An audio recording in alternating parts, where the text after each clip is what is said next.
territories, resilient communities. This is the second meeting with the national commissions on this issue. So welcome chair people, the chairpersons, secretaries, members, guest experts, colleagues from our UNESCO bureaus in the region, and Geopark representatives here. Remember that we have simultaneous interpreting and that this meeting is being recorded. The purpose of this meeting is to increase knowledge about the importance and benefits of UNESCO's International Geoscience and Geoparks program in the region and increasing the importance of National Geoparks Committees for governance and coordination. This is in follow-up to the previous meeting on the current situation and perspectives that took place in June 2022, where state countries from Iberoamerica presented their experiences. We shared how to best include this program in Latin America and the Caribbean. At the end of the meeting, we will have a moment to listen to the secretaries of the national commissions and anyone who wants to make remarks, contributions, and to answer any question that you can write in the chat throughout this meeting. So without further ado, welcome to the director of the Montevideo Regional Bureau for Sciences in Latin America and the Caribbean, Ernesto Fernández Colcuch. Thank you, Facundo. Good afternoon, everyone. Welcome everyone to this meeting. First, I wanted to say hello to Dr. Ana Ribeiro. I can't see if you are here in the meeting, but she's the chairperson of the UNESCO National Commission in Uruguay. And also hello to my colleagues, Christoph Vandenberger from the Geoparks program in UNESCO, every members, Cuba, of course, Uruguay, Ecuador, Bea Chulepin, a member of the World Geoparks, Global Geoparks, from the Araripe World Geopark in Brazil, and all the chairpersons, secretaries, general secretaries, and members of the national commissions in Latin America and the Caribbean. I think it's very important for us to be meeting here today to discuss geoparks, especially taking into account the fact that in our region, there's a large number of proposals and initiatives in relation to geoparks. And this isn't random because geoparks are seen not just as an area to protect our geological heritage, but also areas for sustainable development to sustain biodiversity and cultural diversity as well. So this interaction between geological, cultural heritage, biological heritage, and diversity makes geoparks such important and fruitful tools that have really, I think, the countries who have established geoparks, the regions and the areas have really been able to experience the impact that this UNESCO designation has. I can see in the screen that we have the representative from Flores and the impact that that geopark has had on the region, bringing tourism to the area. So this is a very powerful tool when it is used adequately. And when we think of these interactions between the different kinds of heritage that are involved.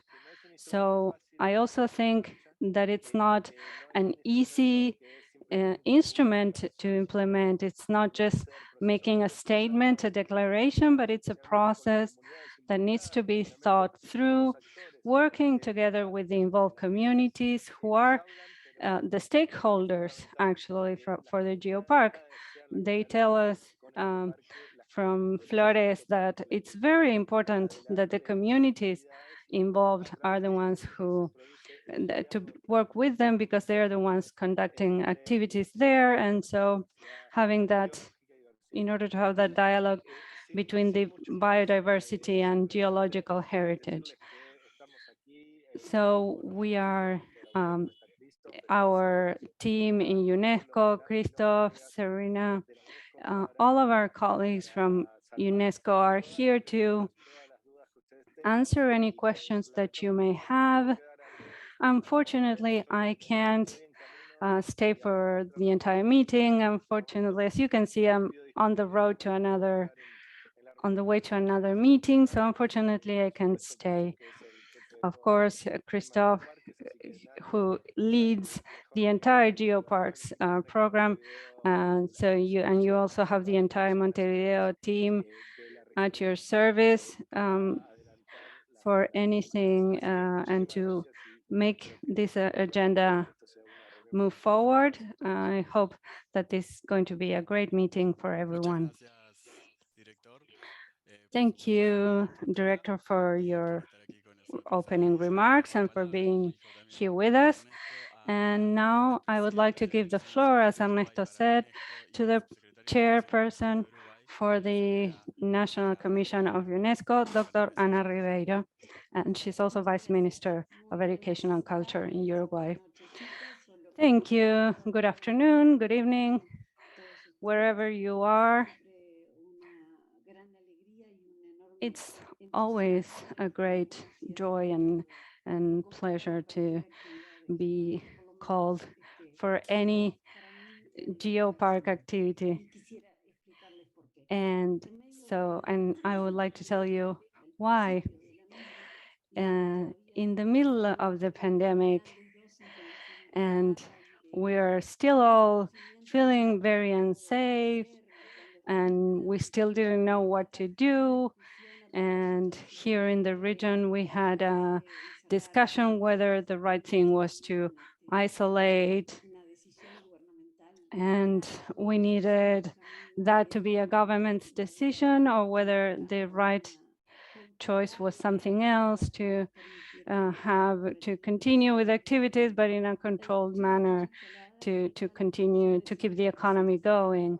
And that was the debate. And of course, it became very political right away. But in the meantime, with the angst and anxiety brought by the disease and everything, I still had to fulfill my duties. So at times I felt that I was going through the city that felt like a ghost city. It was deserted and our country was reduced to its minimum expression.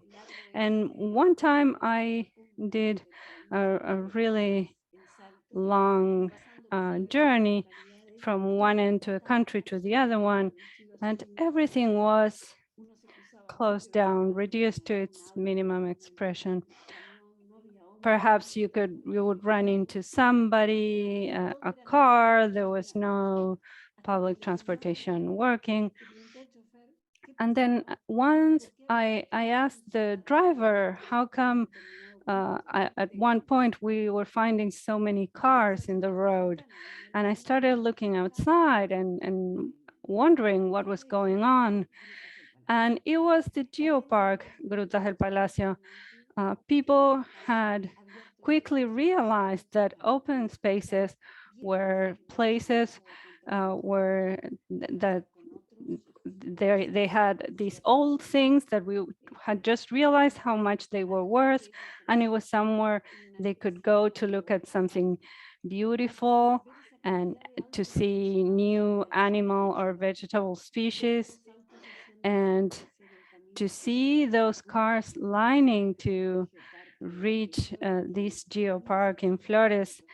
It has 3,600 square kilometers. It has 14 geosites. It's not just the path, it's the most attractive thing about the site, but it has many sites of interest, archaeological painting remains, which are wonderful, and that we still need to study them a lot. And it has kept growing and hosting educational activities and nature appreciation activities, and considering the products that we derive from nature under this idea, this framework of sustainable production, starting in 2013. So for me, it was a revelation, a really practical lesson, because I could have read many things of the things that we share among ourselves about the theoretical significance, but that impact, to see a country that was entirely paralyzed and to see one point with so many people concentrating there, providing a place for leisure, for pleasure, for enjoyment. I thought that was wonderful. So from the beginning of the pandemic, almost right when I took office, so with this wonderful responsibility that I have in running this national commission, I have learned a lot hand in hand with all of you for about the relevance of geoparks for local identities, entrepreneurship. We don't have indigenous communities, active indigenous communities, but we do have very important rural communities. Rural women are always a geographical and demographical issue, and gender with some gender issues.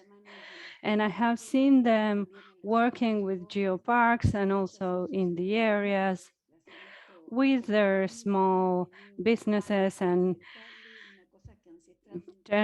making really nice packagings of something that they learned from their grandmothers or great grandmothers. De tejido con el cual supieron hacer algo que representaba una something that they could do some artisanal work, and something that can make them provide for their family. Carrying on with local production. So I experienced firsthand, thanks to the geopark, how valuable they are. We in Uruguay are very proud of how we're doing things. This is the first geopark, the geopark in Flores, and it is growing. It is fulfilling its role in terms of education, recreation, and building local identity. And it is also managed by a group of people that are extremely generous, that have helped, taught very selflessly everyone who was able to appreciate of preserving natural areas, sustainable cycles, and the advantages of rediscovering the wealth of the country. Rediscover the wealth of many of the things that sometimes we take for granted because they are too simple, but they are really exceptional. Fresh, clean air, landscapes, the quality of our water, being able to stay close to our nature. They were very generous, and they are helping in setting up the other geoparks. It's an aspiration so far, but we are hitting all the milestones, again helped by the community of Flores. We have a very strong project in Cerro Largo, another one in La Valleja, in a very rich area from a geological standpoint, natural water resources, not only for human consumption, but also for recreational use, tourism, but great water resources for human use. So these complex in La Valleja is coming to be very strongly. Some of the biomass have a very incredible vegetation and the animal community. They are growing substantially. Tourism has grown substantially as well. And the bioparks really support the education that is needed for an uncontrolled growth that would end up ruining precisely that we want to preserve and protect. We are very proud of what we have done so far. We had a monitoring activity and assessment activity, and we were able to have very fruitful discussions and conversations. We were able to really monitor and control what government institutions can contribute that many times generates a lot of conflict. But in Uruguay, the state has really provided a lot of support, promoted growth, and they have an attitude that shows that they know that growth is not possible unless we engage local stakeholders. So it's been a very complex management experience for all of our sites, all of our heritage sites, material and immaterial heritage, and also managing our geopark areas is a challenging task ahead. But we are very happy so far. From Uruguay, we send all of our greetings. We have very well diverse landscapes, and they they they all have captured our hearts, which I think is a big part of what moves us to keep going. Thank you, Deputy Secretary, for very warm opening words. Thank you to the director as well for his opening remarks.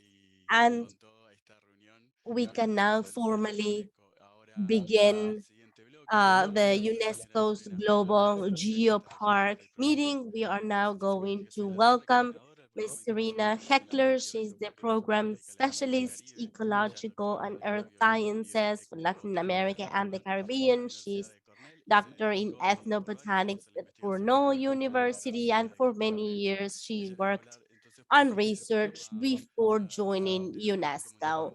She will explain why the UNESCO's Global Geopark is a growing, booming program in our region. Serena, you have the floor.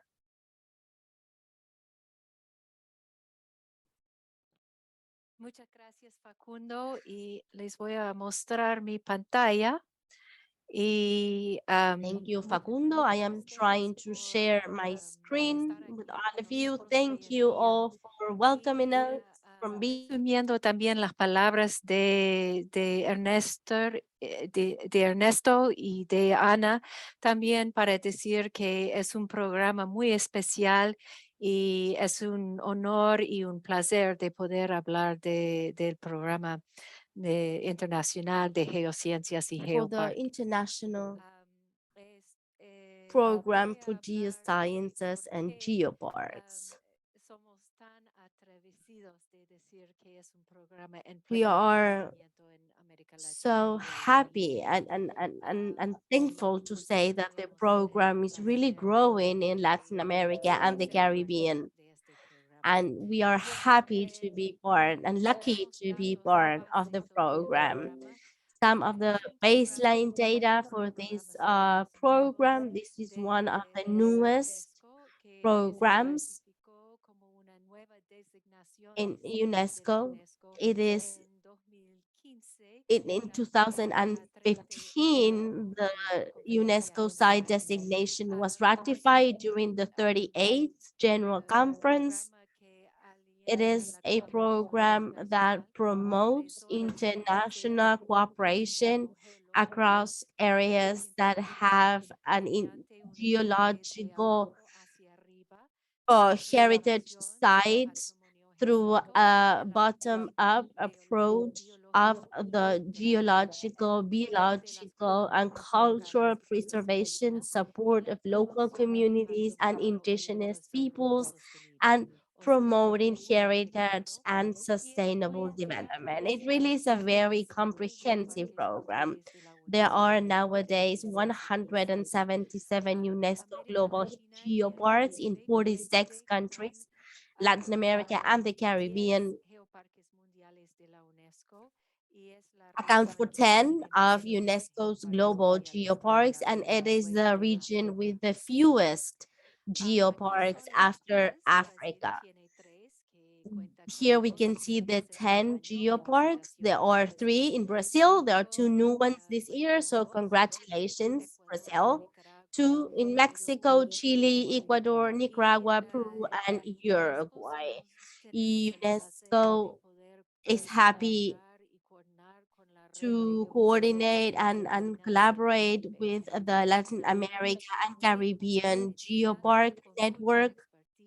It is a very committed network. There is a lot of expertise.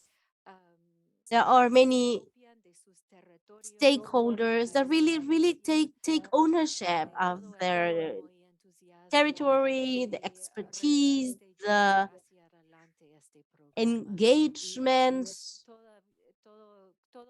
and the desire to move forward with these programs. So really every day it is a pleasure to be able to share with the GeoLAC network and always discussing and sharing this program with everyone.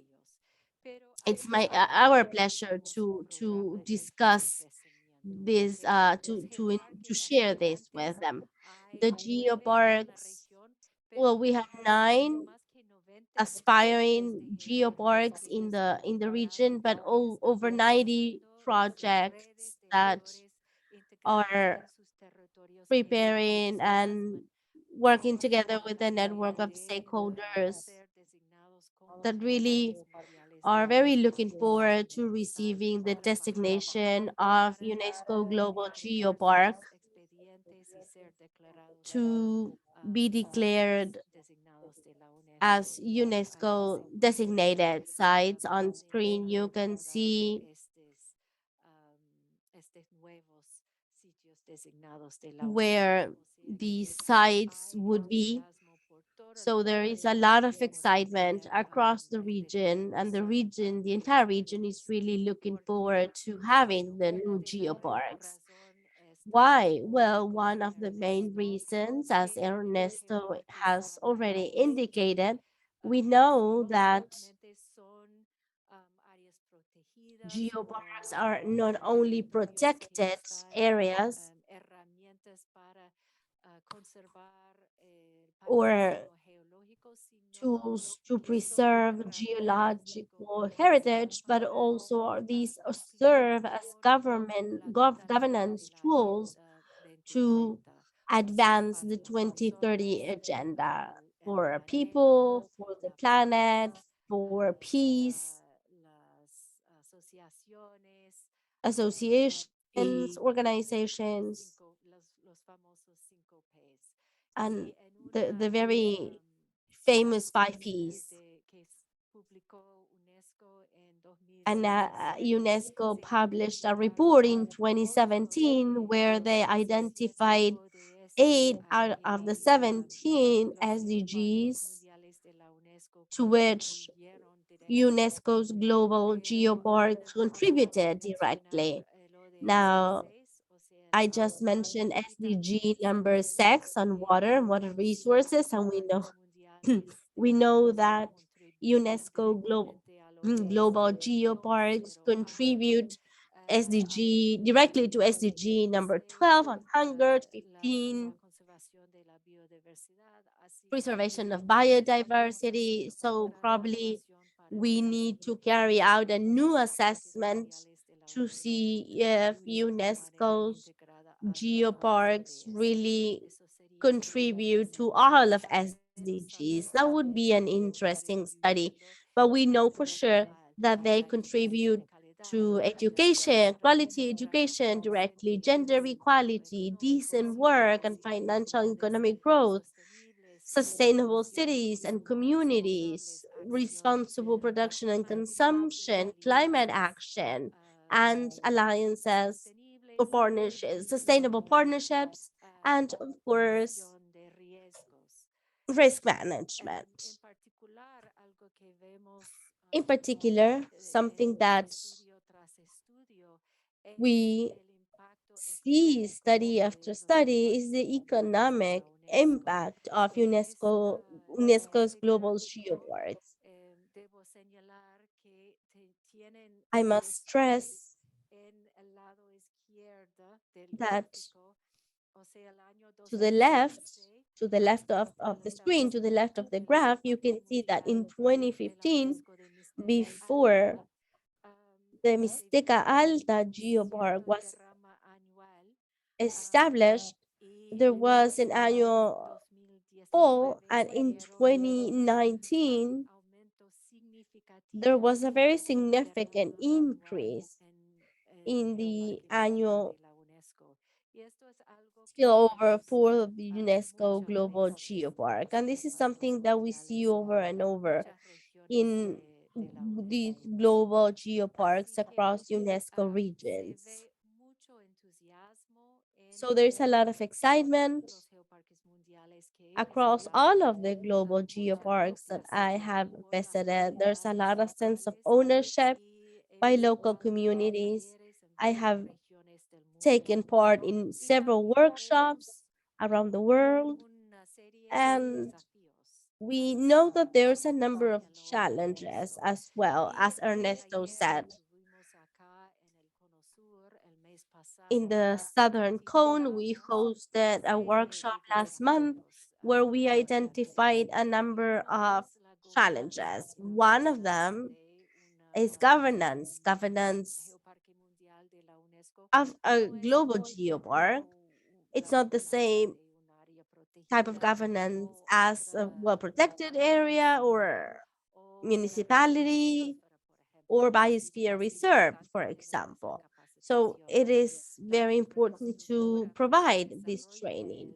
Infrastructure for development of the geoparks is also very specific. Geo preservation, geoconservation is very specific, and it requires training and awareness about the relevance and the importance of our program and the benefit of UNESCO's global geoparks, which many times it doesn't seem as obvious for decision makers and politicians at the national level or even subnational level. So all of this means that it could be a challenge for the country or for the specific community. It is always the role of the national committees is always crucial, and this is why we have invited the three national committees geopark. They will speak about their experiences, and they will speak about why their role is so key. They liaise between, well, the UNESCO's national commissions and other entities at international level and UNESCO's geoparks.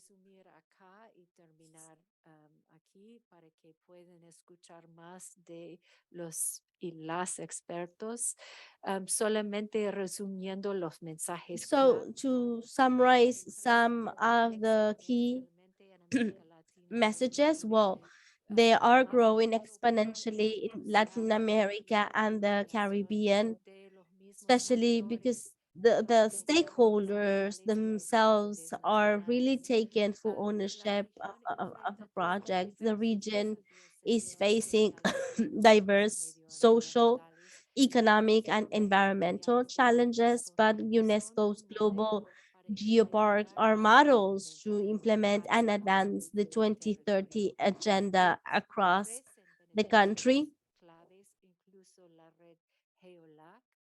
Even the GeoLAC network was some of the, this is one of the benefits, but also there are key challenges in implementing this program. But well, the UNESCO Montevideo, the Geoscience and Geopark International Program, we're here to support your work, to support all of you, and to support the GeoLAC network and support the geoparks. So that would be on my end for now. I want to thank you all, and I hand the floor over to the next speakers. Thank you, Serena, for your presentation. And as you were saying, we give the floor to the experts.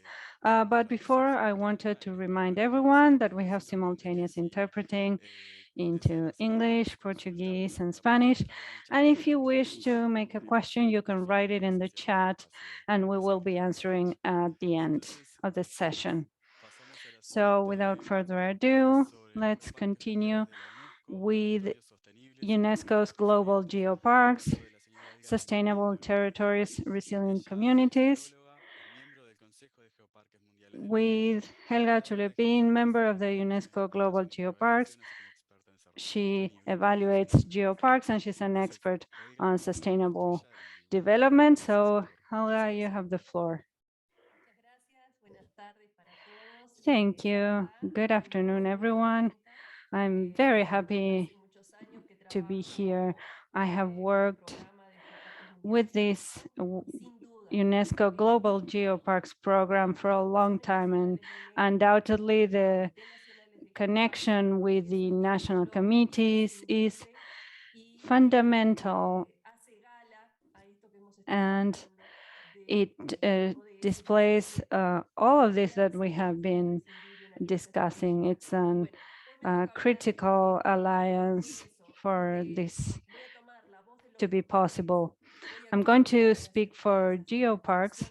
I'm going to communicate with you as national committees, and we're going to discuss the relevance that geoparks have.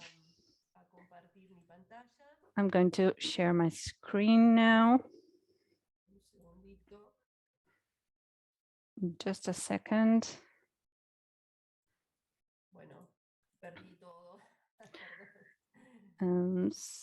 Sorry, I got my screen mixed up.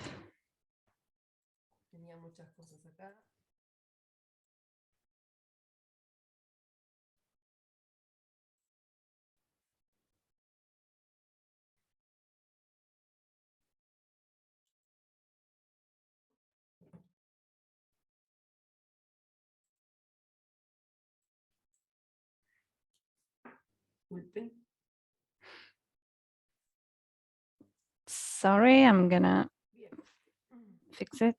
That's it. Great. Can you see the screen correctly? Yes, Elga. Thank you. Well, I'm going to continue. Everyone who spoke before me mentioned words that were sort of crumbs that I'm going to be taking up today and to kind of following in their footsteps about the relevance, the significance of the geoparks. Fernandez mentioned this, and Anna also mentioned this. Something that is a recurrent thing that I always make a point of mentioning is the generosity that every geoparks teams works with all around the world.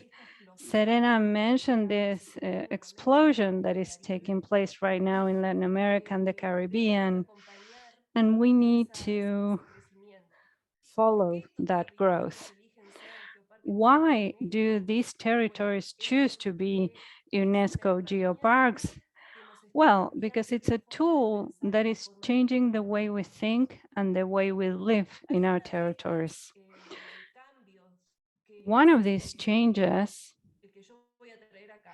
that I'm going to bring to you today to discuss with you. And it's that concept of the bottom-up management that these parks need to have. This is new, especially when discussing more harder connections that are like institutions. Geopark, such as UNESCO, needs to have a legal entity, but that legal entity not necessarily needs to be the government, the state, or a regional government. It usually is, but it doesn't need to be. It sometimes is entirely outside of the government. But because it's a UNESCO program, it never happens that the authorities of the member country are outside of that institutional connection with the geopark. So who are the members of that partnership, regardless of the legal entity that is the park? So the partnership is with the national commissions. And so it's a very significant role. And that is what we're going to discuss today, because when do we need to build this partnership? Well, all the time throughout, when thinking about it in implementation, throughout the entire life of the process, there's a connection with the national committee. And if there is a National Geoparks Commission in that country, of course, it's going to work there. But in each of these stages, I want to let you know of the role, the significant role that you have as members of these commissions to collaborate so that that site can receive that designation. You have all the information in the statutes of the international program that you can find in the website. Of course, you're familiar with it. And I'm going to highlight some topics. When we apply, when a park is going to apply for the designation, we have, this is taken from the website. And so we have a series of requirements and steps that we need to meet. And that project, that territory is in communication with the Secretariat in Paris. And all of these communications are going to be taking place through the National Commission. The first one is the expression of interest. Every area that wishes to become a UNESCO Geopark should issue an expression of interest through the official channels established by the National Commission for UNESCO, or the official body in charge of liaising with UNESCO. This is from the statutes of the UNESCO Geoparks. So you're going to find that, you can find that easily. As we saw the entire process from the expression of interest, that goes hand in hand with the National UNESCO Commission in your country and the National Committee, if there is one. The next step, where we need to submit the dossier, of course, they need to be involved. It should be submitted to the UNESCO Secretariat through the official channels established by the UNESCO National Commission, with the involvement, if applicable, of the National Geopark Committee. And we need to submit a file showing that the area has already worked as a global geopark for at least a year. And the statutes also establish that this file needs to be followed with the explicit approval of local and regional authorities and a support letter from the National Commission or the body that is in charge of liaising with UNESCO. And in this slide that I share with you, you can see that a national commission who is not aware of this geoparks program or who hasn't been following this process could prevent entirely the establishment of a new geopark. So it's very important in the establishment of these territories. Also, any communication that the UNESCO Secretariat is going to have with the project, with the aspiring park, or after the geopark has received the designation, is always going to take place through the National Commission or with the involvement of the committee. So throughout the life of the entire process, in the day-to-day communications, they're always going to be working jointly. Then there is something else that I wanted to share with you today. This condition from the program that in order to ensure a balanced geographical representation, there is a limit on the number of active applications by member state. So an application is considered active when the UNESCO Secretariat has received the file, and it will cease to be active when a decision on the final designation has been reached. And this is very important because, as you can imagine, before Serena was showing us some tables with the huge number of candidates that we have in each country. And the role of national commissions and committees for geoparks is going to be very important.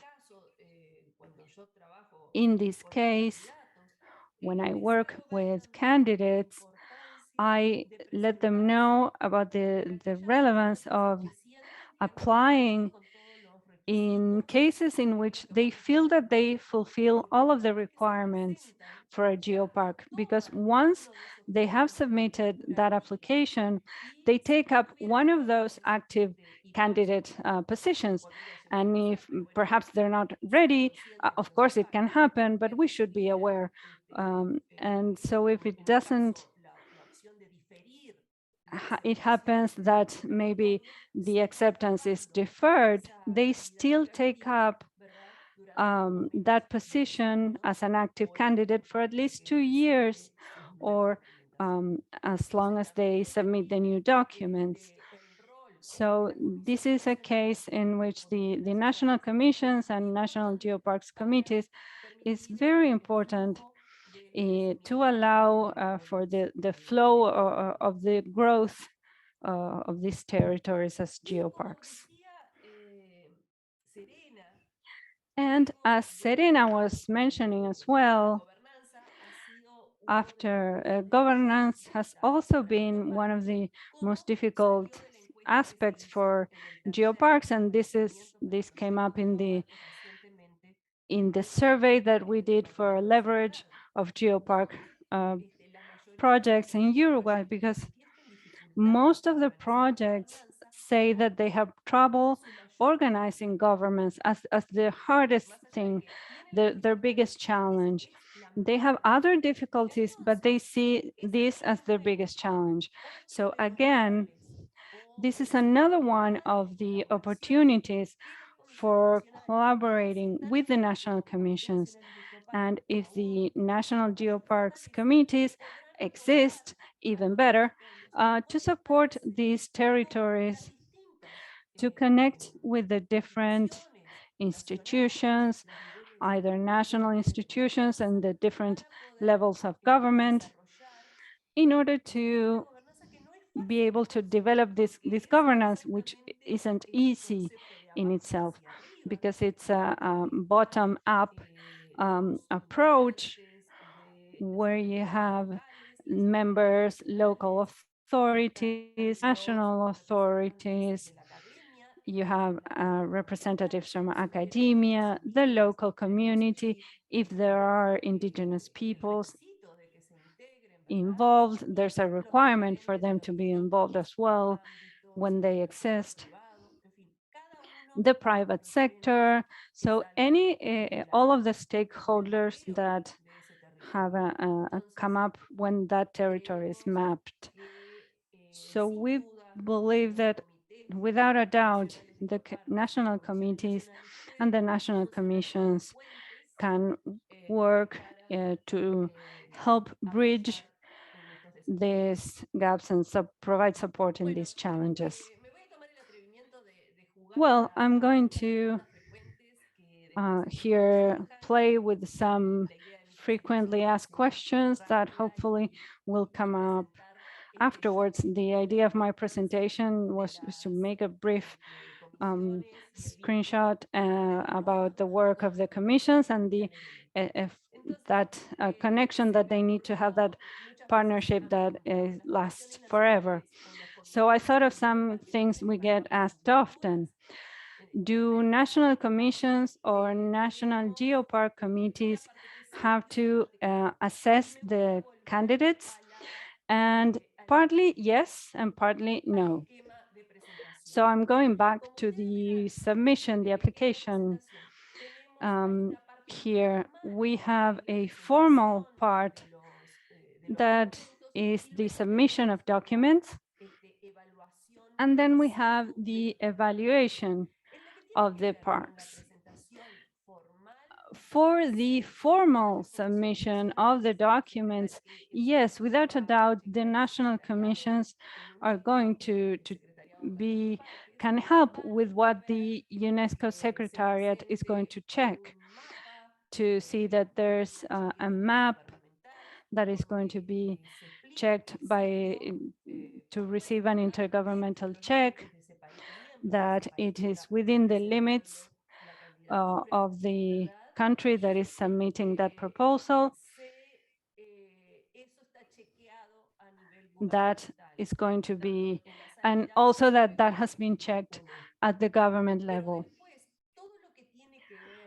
And also everything that is connected with the evaluation of the territory itself, that is done by experts appointed by UNESCO, and then the Global Geoparks Executive Board. That's not the role of the national committees and national commissions to assess that part of the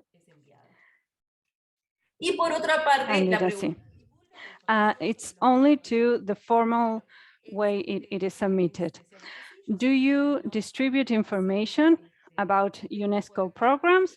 Well, yes, I know that you all do this. So if you have any other questions about this, I'm going to leave this there. Thank you, Facundo. Thank you, Elga, for your presentation. And yes, of course, the role of the national commissions is fundamental for the establishment of geoparks in the region. And now to continue discussing the benefits of UNESCO geoparks, we would like to invite Professor Alison from the geoparks in Brazil, and he's going to discuss an experience in this park with the repatriation of fossil remains. And Alison is going to speak in Portuguese, so remember that you can continue to listening to the simultaneous interpreting. Good afternoon. It's a pleasure to be here with you. These initiatives are great, are very fruitful, and it's great to be discussing our geo-heritage and the archaeological heritage of Araruari. I just wanted to share my screen to show you some images.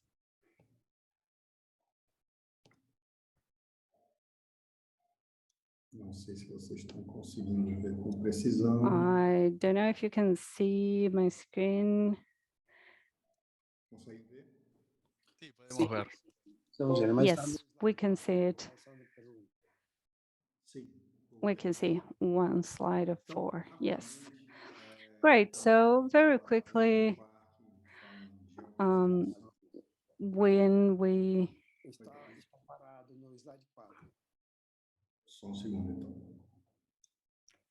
it's in the slide number 4. Just a second. Thank you.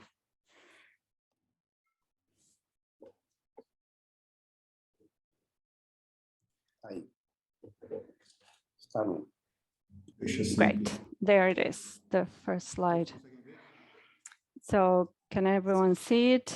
Yes. Então, geoconservação. Well, so geoconservation Mas is something that can be boring, but o conceito de geoconservação dentro da we need to understand that conservation in geoparks means conservation on site in the local communities.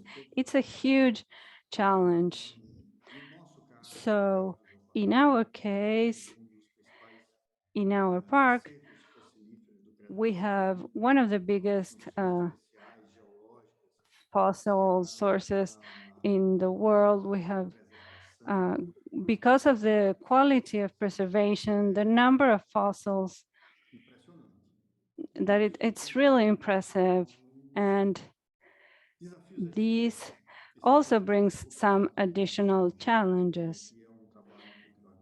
And this is, I can share with you this paper where we discuss the paleontological challenges and how it connects with geoconservation and that heritage in around those territories. In all those images that you can see, those are our fossils found in Araripe that were removed from Brazil illegally.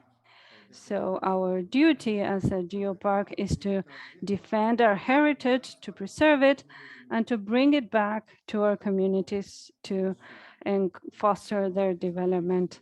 So our very special challenge is to work, exercise, so that these fossils can remain in their source. For these fossils to come back to their places and to work with international organizations to bring back this wealth that had been taken away from the geopark region. And we have really achieved great results. We were able to return fossils that were in the United States, a spider that was named after Pablo Vittar, the singer, fossils that were being sold, and now they have been returned to Araripe. And a big piece of news today is that it's very exciting news. It's really an iconic case. Is a dinosaur in Araripe called Ubitashara Kumar that was in Germany. It had been taken from Brazil illegally. And a German museum has announced that it will be sent back to Brazil. These fossils will be sent back to Brazil. It will be exhibited at the National Museum, and then it will be sent to Araripe. So what are the challenges associated to this? Well, red tape, bureaucracy, and we have to reclaim the rights of these territories. Since 2015, this material had been processed by the legal system in France. And this is a really great precedent for the geo heritage and the heritage of the geoparks to be brought back to the parks. But it's not easy. There is a lot of bureaucracy. We need to be very, very persistent to be able to succeed. So we need to rapidamente pediram para eu falasse muito rápido sobre isso, então já vou encerrando. Antes de encerrar, gostaria de cumprimentar aqui o senhor Henrique Castelanhos, diretor da Unesco para a América Latina. remember that very quickly. And to wrap up, I want to greet Serena, responsible for the Geopark program in America and the Caribbean. And I want to thank you for inviting me to speak very briefly about this victory, what we consider a victory for GeoLAC and for the entire network. Really, that's how we see it. We consider it a victory. Thank you, Alison. Thank you, Patricio.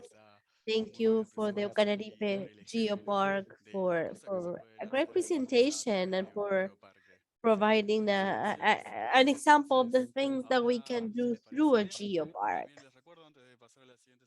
Let me remind you before we move on to the next section that we have simultaneous interpretation available, and you can write down your questions, observations in the chat box, and we will address the questions at the end of the meeting. So we will welcome representatives from 3 national committees to speak about the value added of the Geopark committees and what their role is. So we are going to welcome Eliane Martinez. She's the president of the National Geoparks Committee of Uruguay, and she works for the Ministry of Education, the National Heritage Unit. Carlos Merizalde, he's the coordinator of the Ecuadorian Geopark Committee in Babura, and Dr. Enrique Castellanos, who is the Vice President of the National Geopark Committee of Cuba and Director of Geology of the Ministry of Geology and Mining in Cuba. Welcome to this panel.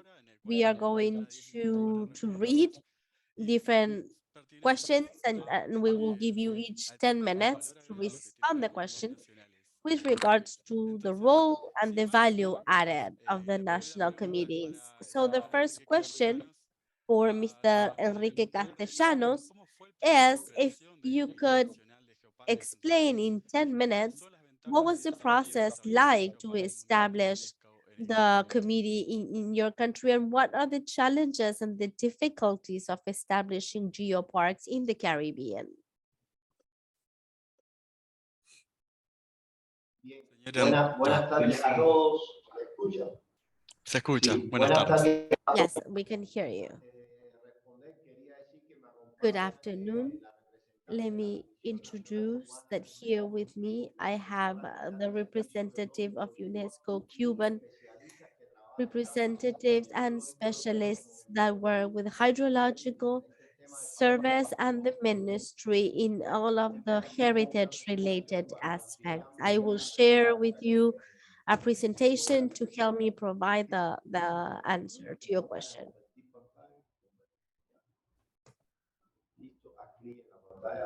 No, arriba.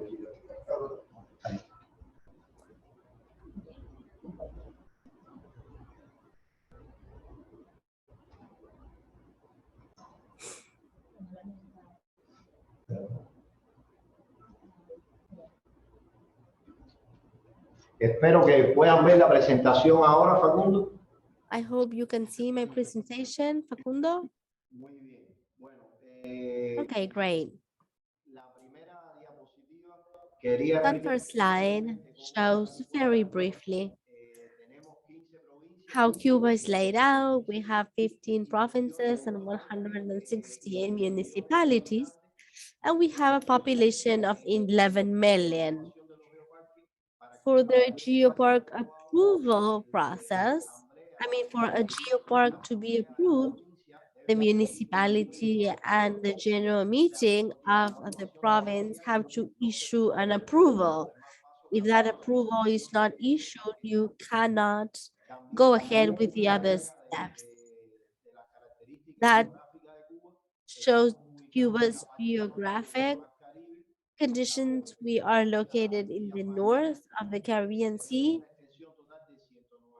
and the island stretches for 109,884 square kilometers, and we have around 30% mountain range through the east and the center of the country. So those two slides show general information about Cuba. Now, what about how did the National Committee come to be? Well, on March 1st, in 2014, the ministry approved a policy to provide and generate geological knowledge in the country to preserve the geological heritage of the country. The strategic line of this law was to promote the preservation and the use of our heritage. So by 2015, the Council of Ministers had already approved different actions to be adopted to preserve Cuba's heritage. We reviewed the existing national laws at the time, the Protected Areas Act, the Environment Act, the National Heritage Act, and the legislation related to tourism and special areas. We looked at the legislation in other countries like Spain and Colombia, for example. Spain has very good legislation with regards to biological heritage, and as it was already mentioned, the most important document for us were the statutes approved in November 2015 during the conference describing the roles of the Geopark Committee, the process for approvals, and so on. Together with the review of the existing laws, this document helped us produce a legal framework for Cuba. In 2020, amid the pandemic, we passed Decree number 7. In Cuba, the Prime Minister signs the decrees and it is approved by the Council of Ministers, and they approve the establishment of the Geopark. This document also establishes the role that are very similar to the functions established by UNESCO, and we decide who the vice president will be and the vice president will be. The Minister of Energy and Mining, the Ministry of Energy and Mining also promotes the establishment, the use of geoparks, geosites, and their preservation. So as of 2020, the National Geopark Committee was established thanks to all of the activities I mentioned before. The president and the vice president is the deputy secretary of the Ministry of Energy and Mining. And in Cuba, the Paleontology and Geology Institute is led by the minister or vice minister chosen from these ministries that you can see on screen. The Ministry of Foreign Affairs hosts the Cuban National Commission, and the Ministry of Culture hosts the National Council of Cultural Heritage. So all of the ministries that you can see on screen are members of the National Geopark Committee. Thank you. Muchas gracias, señor Enrique Castellano, por su Thank you, Enrique Castellano, for such a clear answer to your question. We will now move to Elian and Carlos. Carlos, in Ecuador, could you tell us which national institutions are members of the committee and what was the process like? Facundo, good afternoon. Thank you to all of my geo friends of the network of global geoparks. Thank you to UNESCO Uruguay authorities. I see that Patrick McGiver is also online, I am sure, from joining us from Paris. Patricio, is great to see you as well. He is the second GeoLAC coordinator.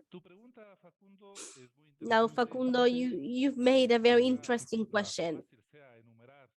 And maybe it would be easy just to list the different entities and the different members of the Ecuadorian Geopark Committee. Now, let me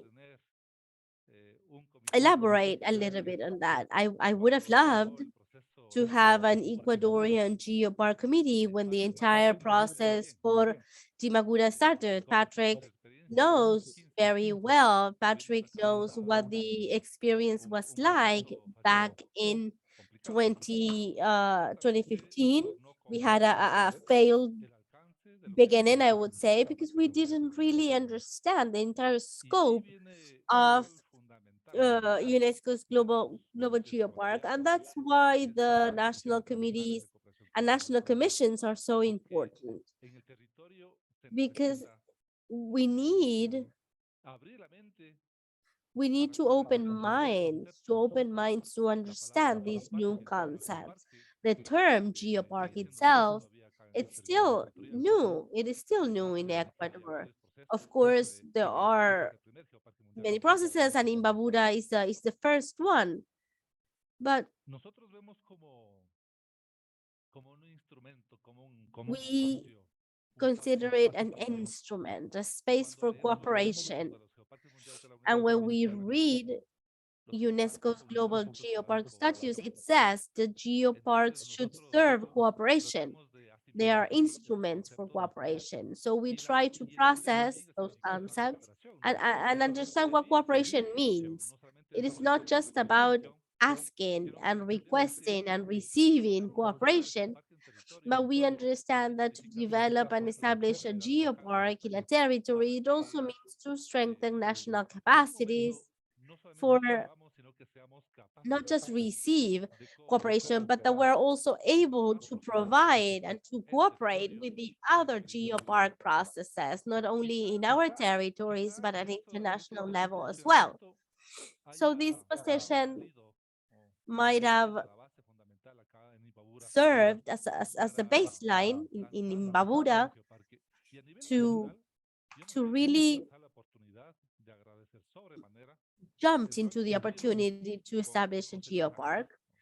But I want to thank Jose Luis Sanchez. He was the first coordinator at the committee, and I want to thank him for all of the work that he has done. In Apos Zumbaco, we organized the second geopark meeting to get to know each other, to meet the core teams in our geoparks. Together with our other colleagues in Ecuador, we wanted to meet our other colleagues and of course to have failures and successes together, because there have been failures, of course, but all of the activities are easier if we support one another. Elgar said, and he mentioned she mentioned the SDGs, and she mentioned SDG number 17. And in Babura, we have changed it a little bit. Alliances or partnerships for the objectives. we used a word, a local word that's called Minga, as an alliance, as a partnership, but it's not just about machetes or hard work all the time, but it is about working together. It is about cooperating in research processes. It means working together in assessing what these sites of geological interest are. We have learned to work as a team.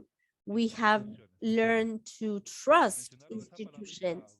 When someone mentioned governance, such a hard and difficult word, it is a big challenge to continue making headway in terms of governance. Usually, the different entities fight for their own space, and that might be one of the biggest obstacles in each territory. But once that we understand that the geopark process is not just about a political leader or an authority, but we need to build a collective view of the territory.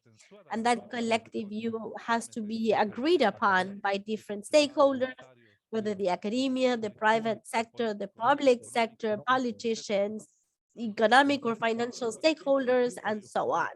So once that collective view of the territory is understood and that we are capable of developing a local development strategy and that we are able to put it into action, well, that's when geoparks start making sense. And it is good, it is great that we have a national Ecuadorian Geopark Committee to help us support the process. And I am happy that we have a commission, that we have a committee to really lay on the table what the failures have been, what the successes and the victories have been, to step by step continue moving forward. The entities that are part of the Ecuadorian Geopark Committee is the National Commission, the UNESCO's office in Quito, the Ministry of Tourism, the Ministry of Environment, the Institute of Culture and Heritage in Ecuador, the Geology Authority, the Geological and Energy Research Institute of Ecuador, and all of the processes that are undertaken so far. We also have two aspiring geoparks, a petrified forest that also is starting this process, and all others. Quito also wants to be a global geopark. We have several sites, Santa Elena, the Gold Route. So all of these initiatives and processes, aside from being projects, all of these processes need follow-up, and we need to follow up with this national committee, of course, with the fundamental support of the National Commission. Here I need to thank, we still have new authorities who haven't been for a year in office yet. Julio Carranza, who was here at the 3rd anniversary of the Tunguarajura site with to learn and get involved in the process to establish that as a geopark. Our Ambassador Valdivieso, the General Secretary General of the National Commission for UNESCO, who works with us in this process. This hasn't been easy to walk this path, because when we started with the national law to promote geoparks in Ecuador in the National Assembly, there were many who said that geoparks are not going to be easy, this is something political. But when they realized that it was a serious project, a serious bet on development that is backed by UNESCO on a world level. So they realized that they also needed to support this initiative. So for me, the role both of the National Commission working with UNESCO, the Equatorial, the local national committee, and the GeoLAC network as well is fundamental for sharing, for learning. So thank you. Facundo, you can continue. Thank you, Carlos. And before giving the floor to Elian, remember that at the end of this session, we're going to have a space for questions and comments. Can I maybe make a very short comment? Sandra Celi, I'm from Ecuador as well. I just wanted to briefly comment something. Hi, I'm Sandra Celi,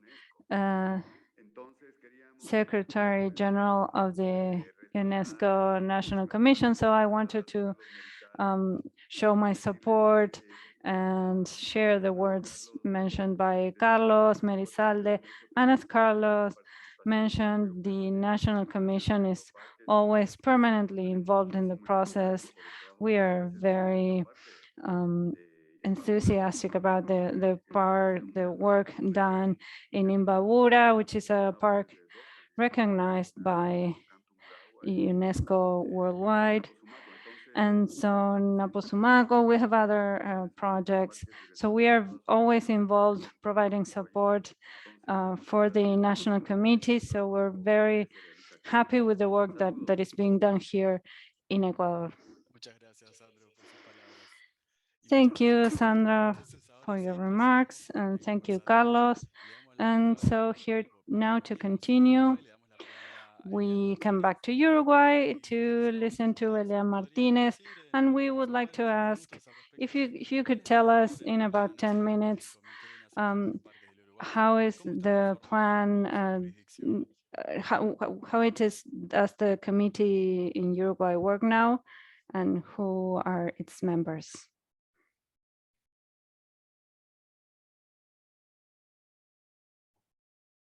Elian, no te escuchamos. Elian, we can't hear you.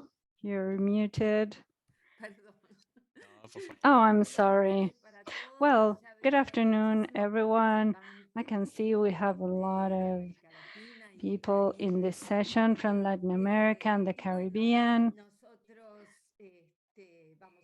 Well, to talk about this National Geoparks Committee in Uruguay, first, I wanted to tell you that in Uruguay, so far, we only have one global geopark that was established in 2013, when in Latin America, the only one that existed before that was Araripe in Brazil.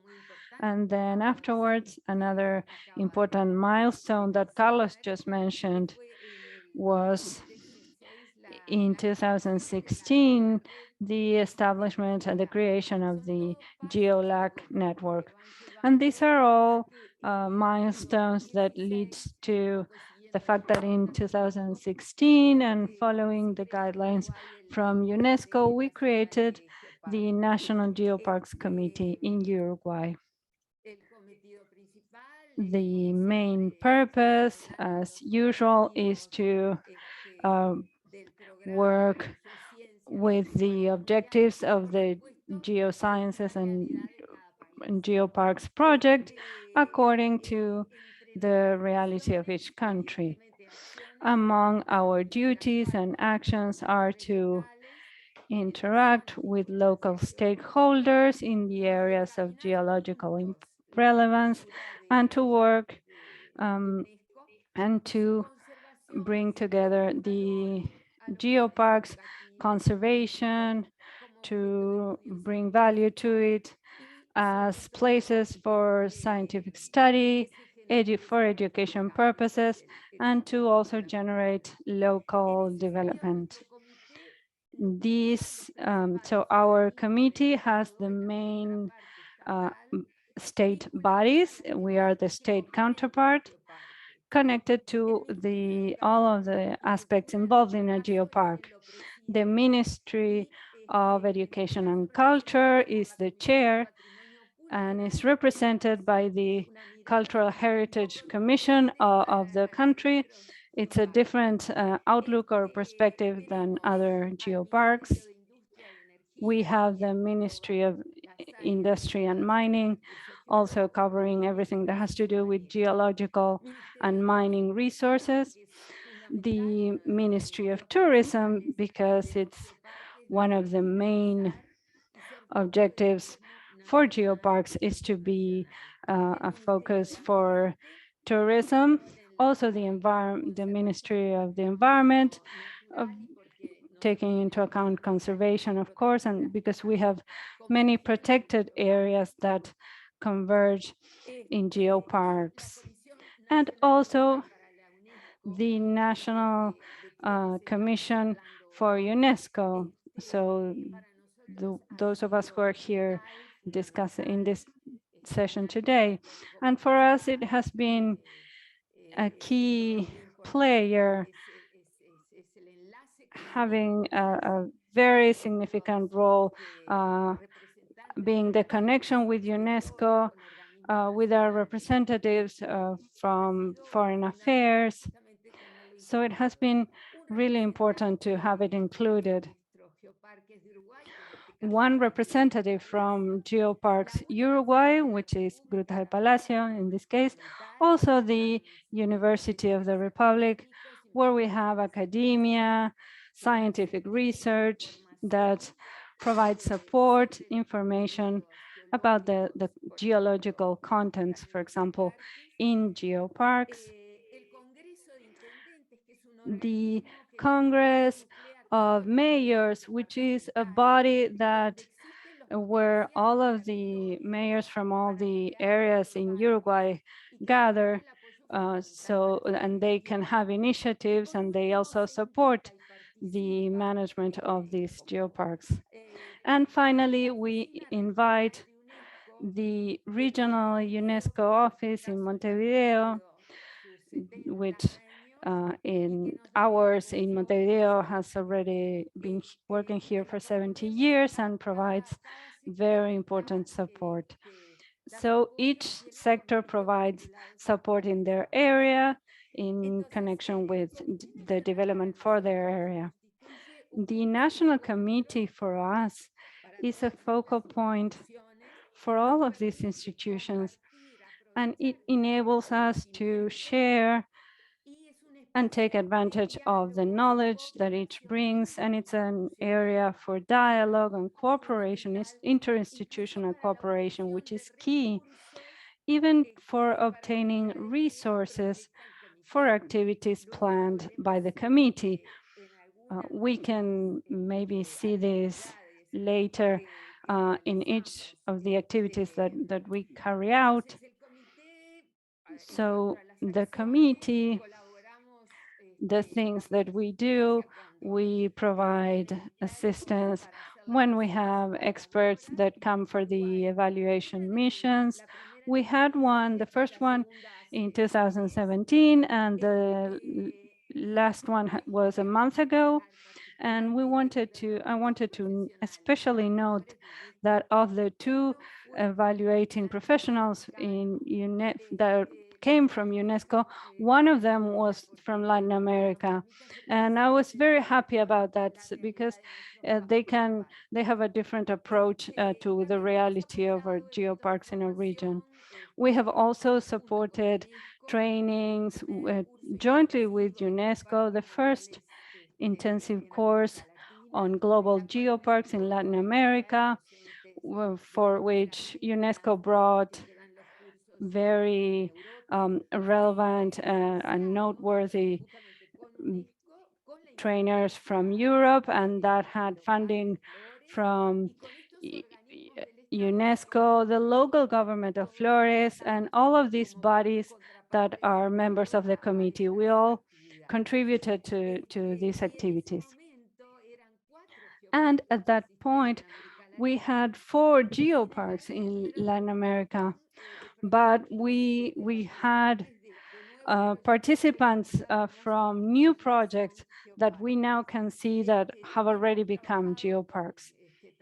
We have also worked on symposiums, providing support for the GeoLAC network, together with academia, university, the local association of geologists. And so we have a lot of experience that we have accumulated over this time. So perhaps in the next few minutes, I can tell you more about that. Thank you, Elia Martinez, for your contribution about the great work of the National Committee. I also have other questions for you. For Cuba, can you tell us in 5 minutes the activities that you carry out within the framework of the National Committee, aside from supporting geoparks? Yes, to answer these questions, I am going to once again share my screen to show you the presentation.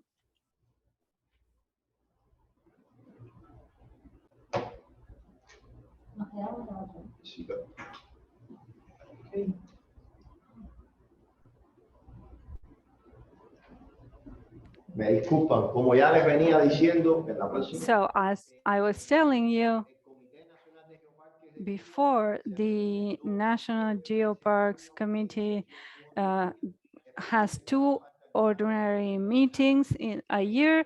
We may have some extraordinary meetings. We meet usually in June and November. In case anybody wants to visit us, you are cordially invited.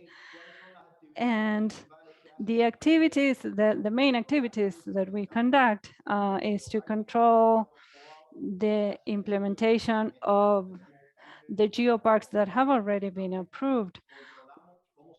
We control how they are implementing. Control here also involves helping that geopark so that that process can be successful.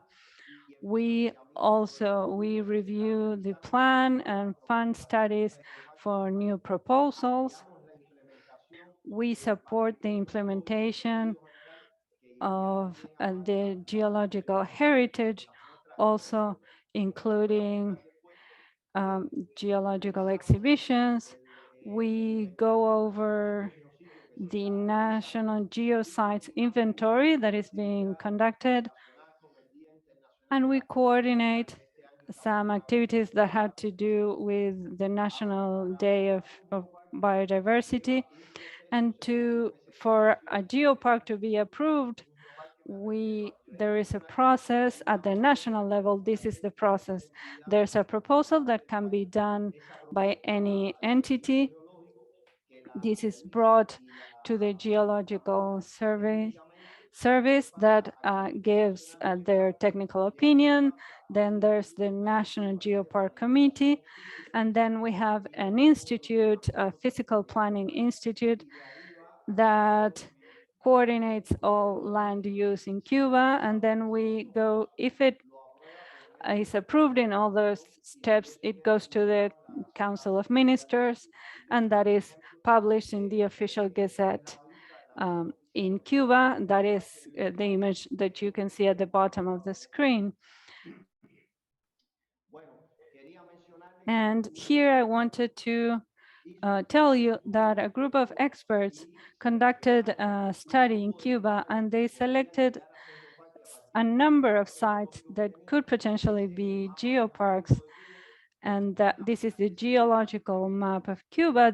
As you can see, despite being a small country, there's great geological diversity, because in a small space, we have in a few thousand square kilometers. We have a high concentration of different rocks from different geological ages. So we have in the more western area, we have Vinales that was approved in November 2021, and the sites circled in red are proposals that we are working on right now that I can discuss further later. This is the area of the Geopark Vinales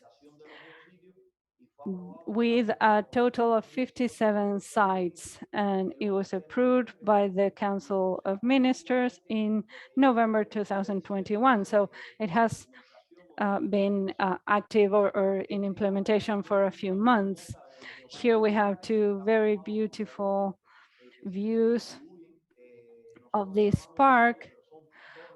It has these calcium tower formations that has very different areas. There are also cave formations. And so we're working on a project in the eastern side, something, an area that is the Big Stone or Gran Piedra Geopark, where this was an area in the Caribbean, and we have requested a budget of more than 2 million pesos. By the end of 2023, we're going to try and decide whether we can bring it, propose it as a national geopark. Also, in the center of the country, we have Guamuaya. This is a very large area with a great variety of rocks, of these kinds of rocks. This project is already underway, and with a considerable budget. It's a very large area of more than 3 million pesos, and it involves several provinces and municipalities, and we're working on this project until 2024. And finally, we have this park that is projected to start in 2023, the geological study. It's in the north, and it's also has a different rock formation, limestone and dolomites. And that is the kinds of formations that we have in this region. And those are the areas that we're working on and the National Committee is working on. El proceso de evaluación de geositios que se está llevando en el país, ya que los geositios son, como decir, la The cantera. geosites are the left are the provinces in Cuba, the number of geosites, and in all of them, in each province, how many geosites are located in protected areas and how many are proposed to be located in protected area, how many of these are considered local monuments or national monuments or used for tourism. 25% of the geosites located in the country, as you can see on screen, are located in protected areas. We are missing 3 provinces that should be by the end of the year. And we have at the moment 400 geosites. We are supposed to reach around 500. And at the end of the last column, you can see that many geosites are being proposed as natural tourism sites, which is aimed at promoting tourism and the use of heritage in the country. This is a map of all of the geosites across the country, and each of the provinces, those geosites that are approved are also published in the National Gazette as a resolution of the ministry. The evaluation considers around 10 parameters, which are also very useful for monitoring and preservation. All of the approval process is published periodically on the website of the Ministry of Energy and Mining, as you can see on screen. All of the laws and regulations available, and the geosites and geoparks that have been approved and those that are still in process. Finally, let me, as a conclusion, say three things. A geopark requires a geological heritage study and many agreements between all of the organizations is involved. As Ecuador mentioned, the need to really engage with all of the institutions at the different levels and at the local community level. For SETs, it is necessary to review the geopark concept, especially when it comes to say the single and unified geographical areas in many small island states. We may use different islands for a geopark, and in the Pacific, for example, we might be able to define geoparks slightly different because we might combine different islands to form a single geopark. A geopark needs a strong tourism promotion and management. This is something that we are very involved in. And of course, the National Geopark Commission will increase the geological heritage production and the instrumentation and implementation of geoscience and geoparks. Thank you.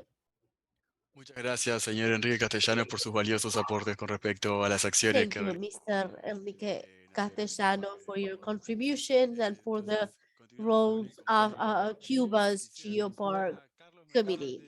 Carlos Merizalde, in 5 minutes, could you please tell us about, well, Imbabura very recently was reauthorized. So how can a national geopark help out in this process? Yes, in the first week of May, we welcomed the visit of Lady Barriuso from the Basque country, and Alison Pontes is here with us today as evaluators in this revalidation process for Imbabura. It was a very interesting process. It was a very challenging process, and we needed to learn and adapt to different methodologies. So working together with different institutions have allowed us to have direct access, as Sandra said, with the National Cooperation Commission with UNESCO and the Council. Geoparks, or Imbabura in this case, Imbabura is representing Ecuador as a whole, and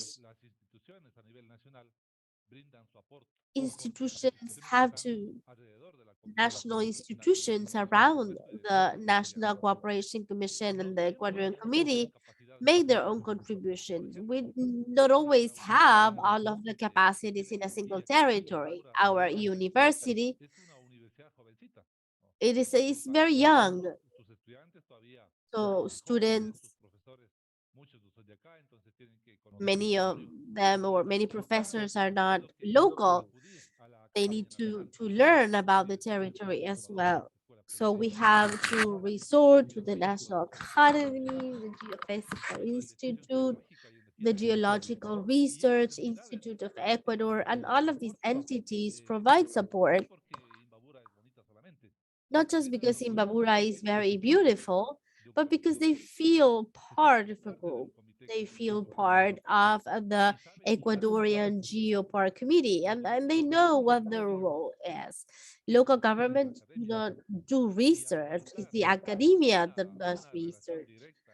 So since there is no direct relationship between academia, local governments, and the communities, and if that is not present, the geoparks, the processes in geoparks will not work. And that's what we need to remember all the time. There needs to be constant connection and relationship between these stakeholders. And that's what we do. That's the role of the committee. We become friends. The first time that I reached out to the geophysicist of this national institution, really, I was afraid because I myself did not understand the full scope of that word, that little word, geopark. But once you start learning, I mean, everything becomes different. December 14th, 2016 is a very important date to us. That's when the Ecuadorian National Commission for Collaboration with UNESCO welcomed us, them as a general commission, to really learn about the process and the progress in Imbabura. It was not just me who attended. I didn't even conducted the research myself, but there was a team, there was a group of different local stakeholders. So this cohesion, this social fabric, that's what we need to strengthen. And we need to raise awareness and make it visible. The academia needs to support and make it felt. The state has to provide support through their agencies and institutions as well. And we need to have an optimistic outlook. We need to explain how we go about the vision and complying with the mission of Imbabura to build credibility. We cannot aim for sustainable development without any specific methodologies, strategies, master plan. We cannot aim for sustainable local development if the community doesn't have trust. That bottom-up approach is essential. It is critical. Yes, reaching out and engaging communities, but we also need to work at the higher level, at the national government level. We also need to work at the regional or local government level for them to believe and for them to see that their actions and their decisions do not differ from those of needs and from the community. We need to build cohesion. Cohesion is an important word to me, I find. We need to work harder on social cohesion. We all have different realities. Imbabura hosts different communities, not only indigenous peoples. There are different there are African descent. There's the Awa nationality, and all in between. So this reality really requires us to be very smart, to be very intelligent in how we go about it, and to share these initiatives and this beautiful learning process, personal growth, institutional growth, strengthening the territory with different affirmative action at the beginning that needs to become good practices in the territories. That's the the map that we have outlined, the route that we have outlined. And we need to build this process together with National Commission and the Ecuadorian Committee. Thank you, Mr. Carlos Marizalde, for very valuable contributions and nice description of what you do.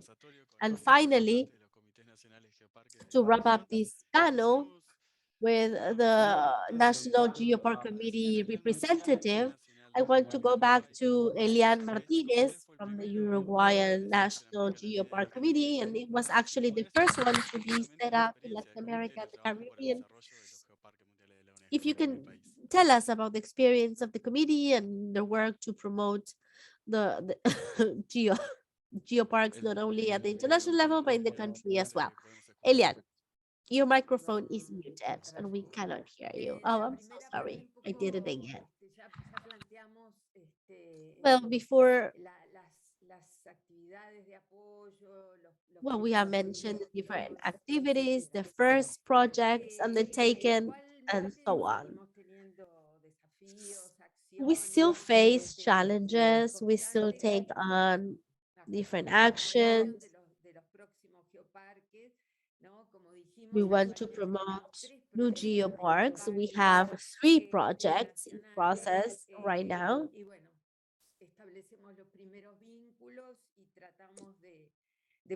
So we try to provide support for the different candidacies. In that sense, this year we are drafting a protocol, a procedure for it to serve as a guide for the new geoparks that need guidance during their candidacies. So that's why we're working on this protocol.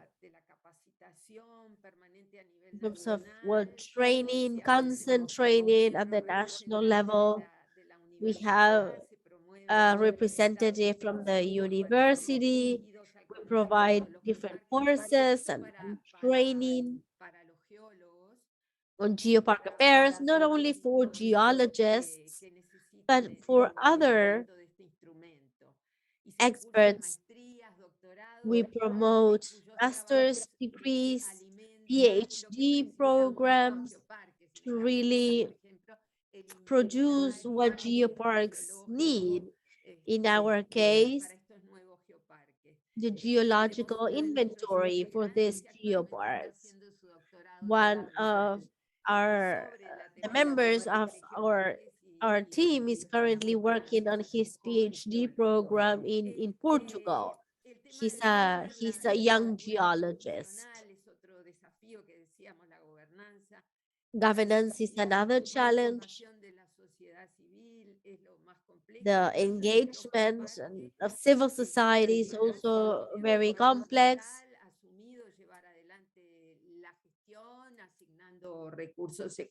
We have the ministry has provided financial resources, and this feeds back, being able to look at the progress and local development. We can see how the image of the department at the local or international level has also changed. Having and hosting a geopark, we know the community feels very proud of being part of a geopark. That also helps build a very strong local identity. And the geopark makes it possible for our institutions to become stronger, and at the same time that promotes new momentum. It's a cycle, it is a circle. By taking part in the Latin American network, as the president of the commission said, Helga said, the UNESCO office in Montevideo, together with the Congress of Governors, organized a project together with the governments that are projecting different geoparks. They put together a workshop for strengthening geopark projects as tools for sustainable development in the southern coast of Latin America. So there were a total of 11 geopark projects, 2 from Argentina, 3 from Brazil, 1 Chile, 1 Paraguay, 3 Uruguay. And really, I was not able to participate in this experience due to a health condition, and I so regretted it. It was very rich. There was a lot of camaraderie, and we hope to see really the results of these geoparks. There's no question that for Latin America, for the Caribbean, geoparks have great potential for development, not only in terms of natural heritage, but cultural heritage as well, and so on. As Helga said, we believe that UNESCO's program is really growing exponentially. Not long ago, just in a few years, it has grown exponentially. So we understand that our experience as well, as representing the national communities as a counterpart to the state, it is essential. Our role is essential to develop the UNESCO's Geopark program. That's why we want to encourage the national commissions, and considering the different roles and advisors to the state and coordinators with other entities, as they play a very important role, and they will be multipliers. They will be multiplied such an important instrument for local development. So we want to encourage other committees to participate so we can work together, cooperate, and grow together. So that would be all on my end for now. Thank you. Thank you, Elian Martinez, for these contributions. So we are wrapping up the panel with the National Geopark Committees about their strategic role and added value for all of our geoparks. Thank you, Elian Martinez. Thank you, Carlos Merizalde. And thank you, Enrique Castellanos, for your great contributions. And thank you to all of the National Geopark Committees. So we are now moving on to the next session. We want to open up the floor for a discussion with the national commissions, the members of the GeoLAC Network. Thank you everyone for joining us. If you have any comments, questions that you wish to ask for our experts who are here today, if you have any information to update, I see someone already has raised their hand. So you have the floor from CONALMEX, Salvador. Thank you, Mr. Oliveira. Good afternoon, everyone from Mexico City. I am Salvador Percastre, Under Secretary of the National Cooperation Commission with UNESCO, and I also work in the Institute of Geography and History. It's a technical specialized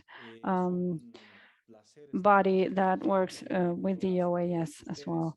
It's a pleasure to be here.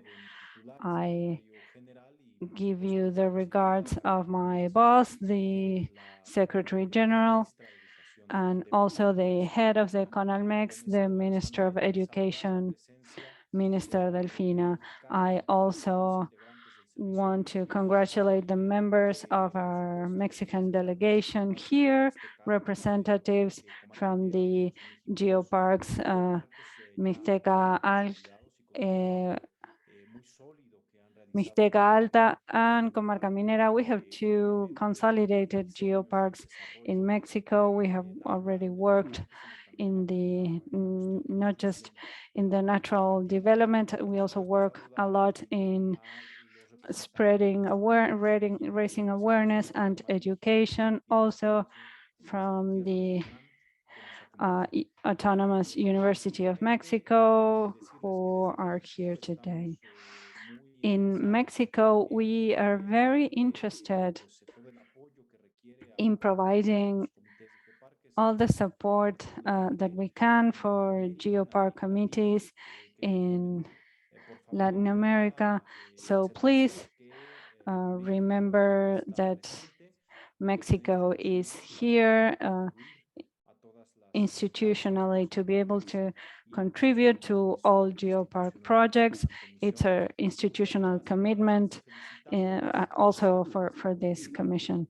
And also, in closing, I wanted to say that we're very happy in Mexico because recently Mexican of Carles Canet, who is also from Catalonia, was appointed to the World Parks Committee. These are great news, not just for Mexico, but for Latin America as a whole, because the vision of geoparks in Latin America is undoubtedly going to be present with his involvement, and he will bring a Latin American voice to this UNESCO committee. So thank you, everyone, and we are very happy to take part. Thank you. Thank you, Salvador.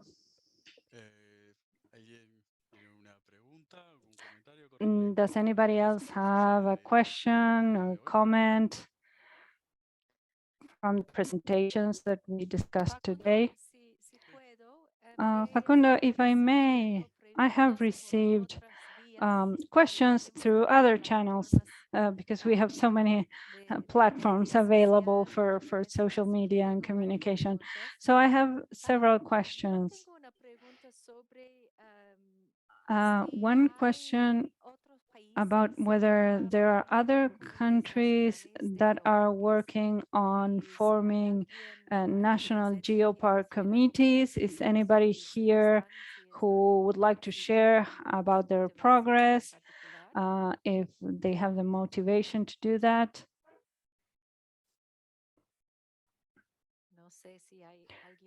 I don't know if anybody wants to tell us about that.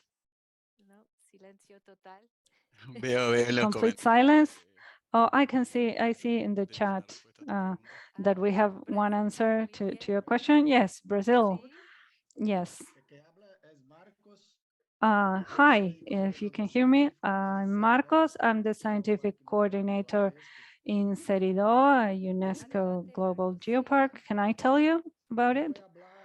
Well, I'm going to speak Portuñol. In Brazil, we work together with the National UNESCO Commission, jointly with the Ministry of Foreign Affairs, with our colleague Ricardo Rizo from UN3, and jointly with people from Araripe from the other Brazilian geoparks, and also in partnership with the UNESCO Bureau in Brazil and the Ministry of Tourism. And we are all working together, working on different actions with a view to forming a national geoparks committee. We have 3 global geoparks, 2 aspiring geoparks, and several projects that are in different stages of progress. And so we think it's important for Brazil to have a national geoparks committee that will provide advice for the national the UNESCO National Commission. We have already worked on this. We probably will have an event in the 2nd semester in Brasilia, the federal capital of the country, to discuss this and to move forward with creating this committee. That was it. Thank you so much, Marcos. Is there anybody else present here who wants to share? Well, in the Geopark Cutralcura, I don't know if there's anybody from the commission, but we work closely with our counterparts, and we hope to also build a joint path, learning from the experiences of the countries who already have formed them. So thank you. Thank you. I also see Miguel from Comarca Minera, who has raised his hand. Yes, thank you, everyone. It's a pleasure for me to be here. And yes, in Mexico, we have had interest for years after the establishment and consolidation of our global geoparks in Mixteca Alta and Comarca Minera, but we still have many challenges that we need to overcome. And I wanted to raise here in this meeting the issue about areas that have multiple designations. These territories sometimes that have such a high value from the heritage point of view, they sometimes overlap or with biosphere reservations or other international designations. For example, these new designations such as global geosites or other heritage designations such as dimensionable heritage sites. So I think national committees also have a huge challenge before them to be able to coordinate all of these agendas. And in Comarca Minera, we are very aware of this. And working with the Commission, the UNESCO Cooperation Commission, we have those objectives in sight, but of course it's some of the work that we still needs to be doing little by little in consultation with experts. But I wanted to mention that as one of the challenges for areas that have multiple denominations, because otherwise we are just adding more laws. And of course, that's a partial solution to the problems. If we need to combine or gather many opinions and not to just have the regulations piling up. Thank you. Thank you, Miguel. I just wanted to add to this that I am also the regional governor for the Biosphere reservations. And it's very interesting what you were saying about these sites that have multiple international designation.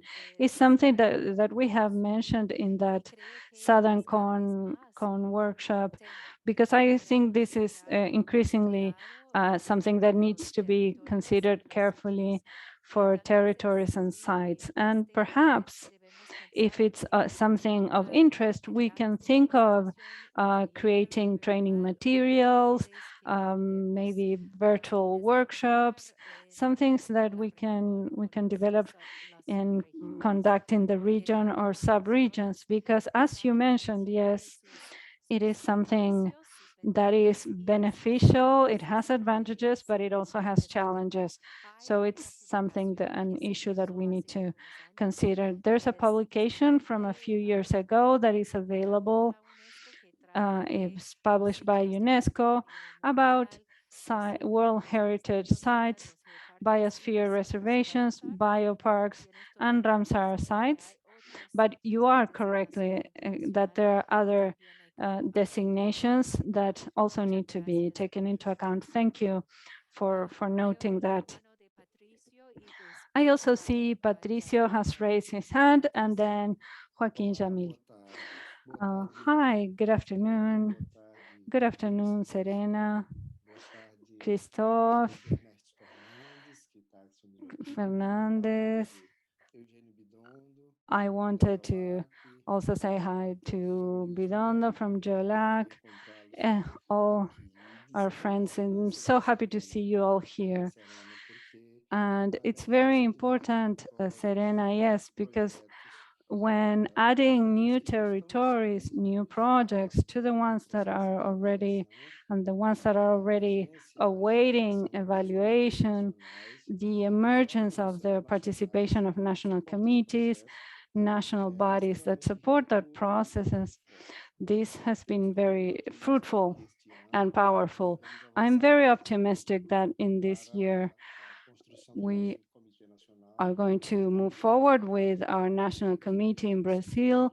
We are in touch with the people from the Bureau in Brazil, working with the ministries that are connected with these areas from the federal government. In Araripe, we perhaps might host the event where we're going to create that committee. So I'm very happy about the work we're doing. And I also wanted to congratulate the Araripe team, because for that presentation with the fossil repatriation, this has been very significant. Christophe welcomed us in France very warmly. It was a really wonderful experience. And in geopark territories, the involvement in the fact that this was designated as a geopark made it so that the French government provided the structure and support for Brazil to recover those fossils. And so for us to also give us a chance to have a space to retrieve those fossils. So this geopark program has been essential. Right now, the government of Germany, through the Minister of Science and Technology, has announced that they're going to return another fossil that is very important. And in her statement, she added that the large fossil collections of each country need to be the ethical manner, the ethics of how it was obtained needs to be taken into account. So that goes right in line with the way we work and the Heritage Convention. So that's something important to note. So I'm certain that the work that we started in France with the cooperation from the program has also been fruitful in Germany. I also wanted to congratulate everyone in the team from Brazil and say hello to the new members and from the southern parks. Thank you. Thank you, Patricio. And before giving the floor to Jamil, I wanted to ask whether Christophe has something to say about that process.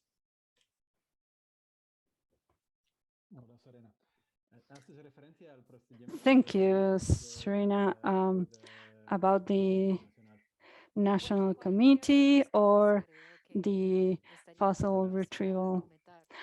Any of those, I think those both will be interesting. Okay, thank you.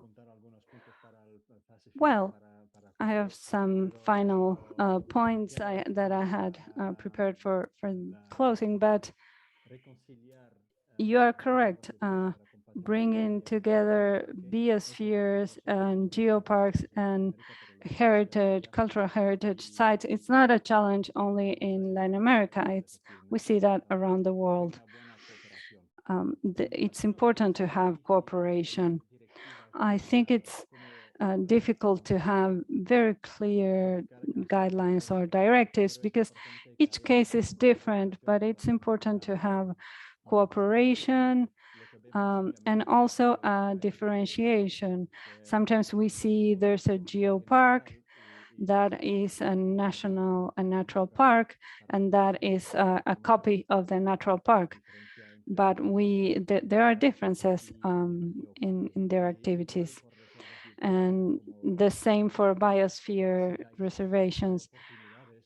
We see some opportunities for protecting biodiversity, but there are also challenges to mention. For example, the team of people working on them. Serena mentioned the publication that UNESCO did a few years ago, and we are working on a follow-up on a second part for this publication, because it's very important and we're trying to help as much as possible with these projects. There's also a Category 2 expertise center. I don't know of Serena, how can you, how do you call them in Spanish? In Sergio Correa, in a Category 2 UNESCO, and working on these designations, on these sites that have multiple international designations. So hopefully soon we will also be able to provide training on that. And as for the creation of national committees, I'm going to perhaps later explain and give a few remarks in closing, but I'm very happy to see that not just Ecuador and Uruguay have committees, but that other countries are interested in creating their own national committees, because we see every day the relevance of this organization for each country, and the National Commission can provide perhaps political support and coordinate different aspects, but the national committees are really the point for local knowledge above and over anything that GeoLAC can provide. So we encourage and support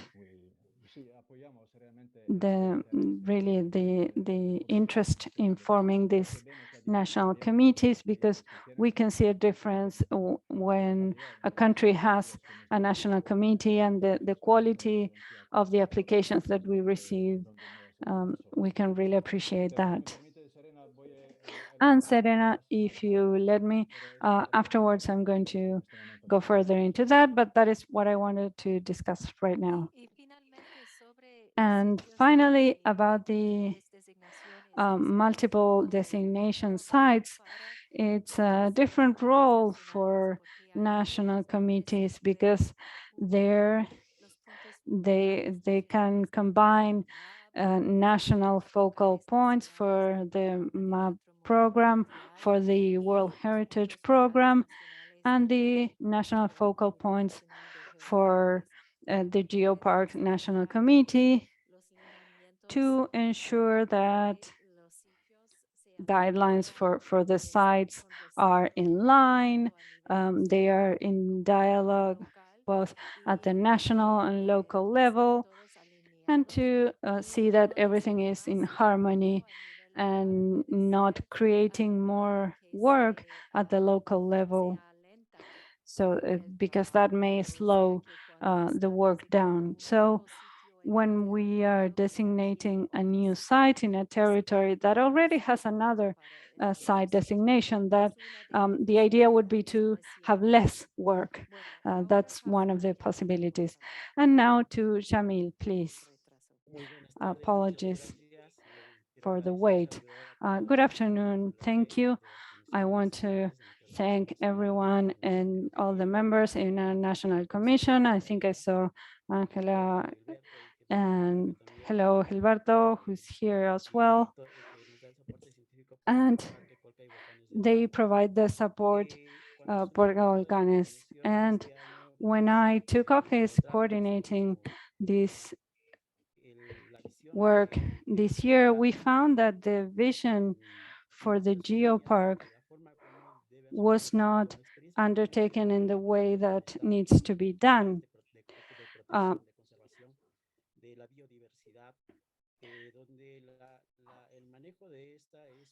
This is a bit restrictive, though. The use of its resources. I like that in the geopark we have found that the criteria is much broader. That means it's not just a sector that needs to be integrated or managed, but all of the sectors that can be engaged across the geopark. And it's a big challenge to coordinate them all, but we are making an effort to do so successfully. We've been struck by the pandemic twice with regards to our revalidation process. We have been hit by the fourth wave. The geopark has been hit by the fourth wave, and that's made it impossible to go ahead with some of the processes that we had scheduled because it's been officially announced that the fourth wave of COVID is currently hitting us, and it is especially affecting those under 25, particularly teenagers and children, school-age children. So the spread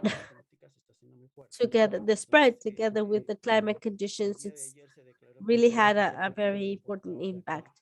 So yesterday, it was officially announced here in Arequipa that we are now undergoing the fourth wave. Based on past experiences, we hope that it goes away faster than the other waves, where we really had to endure many losses, the second and third wave. Aside from that, what I find interesting comparing the experiences of protected natural areas and how to manage the geopark is that we need to bring together the visions of the different sectors, geology, culture, and the effort that we need to make for the geopark. Although several of you have said that this is very important for geoparks in our region to continue progressing. Here in Peru, we have worked very much in sectors or silos, and we need to bring all of these efforts together for all sectors to work to promote the geopark, which maybe due to the philosophy or the sense of the purpose of the work, it is very important to really raise awareness. Thank you, Shamil. I think this is important to discuss one of the main challenges that we have observed and that someone asked about this and mentioned that geoparks do not necessarily fall under one certain ministry or another. The Ministry of Environment. In some other countries, it's under the Ministry of Mining, Minerals, and Natural Resources, as in Cuba, for example. In other countries, it could fall under another ministry, like Managua. I am not sure if you find this to be a challenge, a strength, as we mentioned for the Cuban National Committee, that means that we should welcome the participation of many ministries. I see that Enrique has raised his hand. Cuba, you have the floor, whether to reply to this observation or to make a contribution. Thank you, Serena. I raised the hand, but Ms. Campbell from the National Commission wanted to take the floor. Good afternoon. Hello from Cuba to everyone who is online. There are two different elements that I think are important, as you said. In the first place, how important national committees are to search or point that share multidisciplinary approaches and interests. We are speaking about different institutions, different ministries, and different entities. So this is one of the good contributions the national committees can make to address these topics. From a multidisciplinary approach, and really seizing the legal and regulatory tools available. And we have already mentioned the process that was undertaken here to form a legal framework to promote preservation, use, and preservation of our geology and geological heritage. So I think that we need to not only leverage our own legislation, but also to take advantage of a multidisciplinary approach and UNESCO's program. And all of these coming together and really be able to channel the support of the national commissions. These are very important to promote the work and the responsibilities of geoparks, national committees, programs, and the countries themselves to preserve their heritage. So, national committees seen from a multidisciplinary approach and the role that they all play, whether following our own legal framework or international regulations, and also leveraging the support and the technical training and expertise that UNESCO provides in such a really admirable position in continue training everyone and the different experts. A second aspect, as someone else mentioned before me, to strengthen the relationship not only for the geopark but also within the committee as well, the relationship between the academia, managers and authorities, analysts, scientists, decision makers, and those who are directly involved in managing the geopark, because this will all contribute to the fact that, well, national communities and the population becomes more knowledgeable and empowered to really become more actively involved Muchas in the gracias. life Sería of muy geoparks. importante Thank este you. vistazo de I estos think this puntos is muy importantes de enlace very entre los important diferentes to actores. Tenemos remember the tiempo para un connection comentario between más the antes different de ir con actors. Christoph para el cierre del We evento. have Así que time creo for que one more sería mejor comment que ese comentario before vamos we al hand the coordinador floor de la to red GeoLAC, Christoph. Eugenio So Bidondo. we will now give the floor to Eugenio Bidondo, the coordinator of the GeoLAC Network. Thank you, Serena. Thank you. Greetings to everyone here today. For the GeoLAC Network and the coordinating board, it is really a pleasure for us to celebrate meetings like this. As we have said, geoparks are new. Not everyone understands what geoparks are, so we need to raise awareness. We need to explain what they are. National Commission, thank you for being present. The role that you play is really essential. Which country government doesn't want their country to thrive? Geoparks, UNESCO Global Geoparks are areas for the development of their communities, geological heritage, and also the combination of cultural, natural, tangible, and intangible heritage. We know that UNESCO is the United Nations program for education, for culture, and science.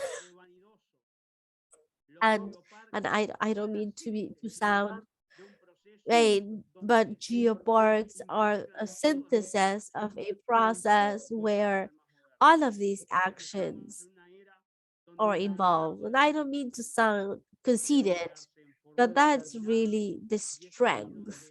Working together is what will allow us to thrive. And the geoparks are not established, are not created, they are discovered. They already exist, and by working together, we're able to develop them, to leverage them. On behalf of the GeoLAC Network, I want to thank the Montevideo office, Serena, Facundo, Shannon, Jimena, and Christoph Vanderberg in Paris, who joined us today, and for all of the support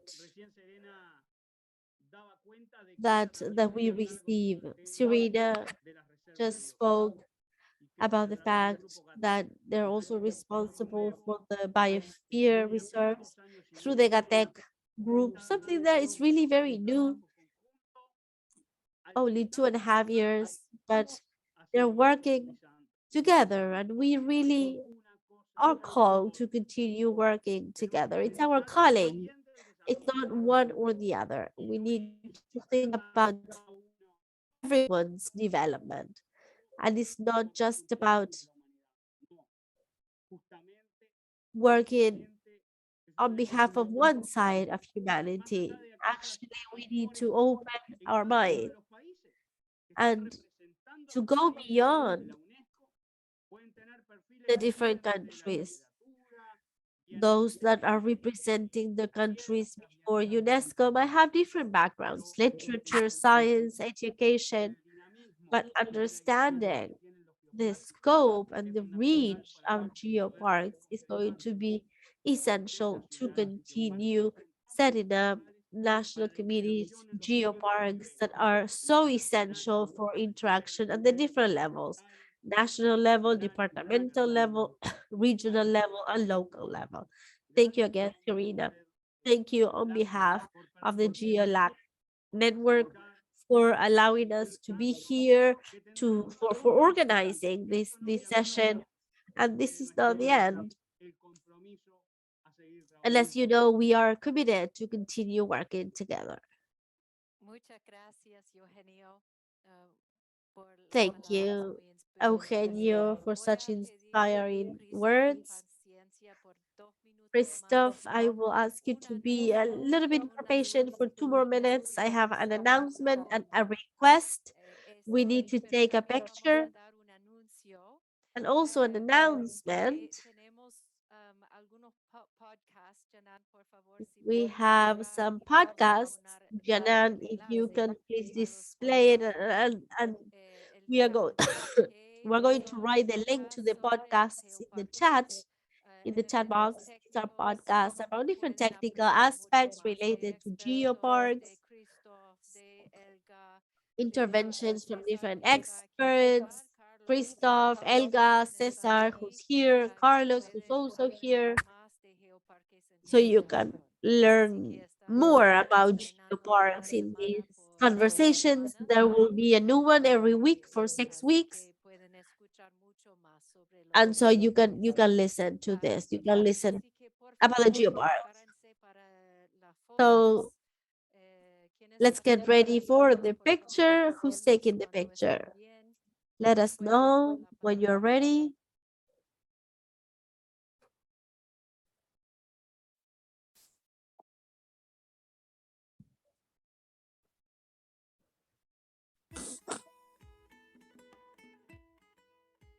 Los geoparques mundiales de UNESCO son una novedad que día a día UNESCO Global Geoparks are something new para celebrar el patrimonio de la tierra that choose las comunidades locales. that helps celebrate the Earth's heritage. This series is a production of UNESCO Montevideo Office, the Science Office for Latin America and the Caribbean, through the Earth Science and Geoparks program. In the next few minutes, we are going to speak about these communities. Helga Chulepin, geologist, and she's a member of the Global Geopark Council. And Gustavo Villa, he is a journalist specialized in science communication.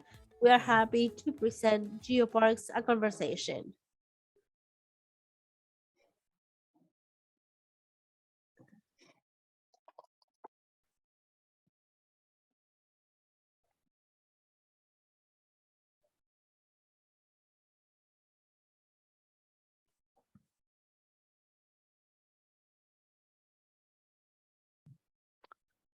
Pues listo.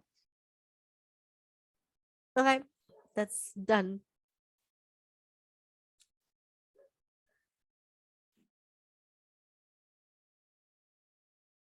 Muy bien.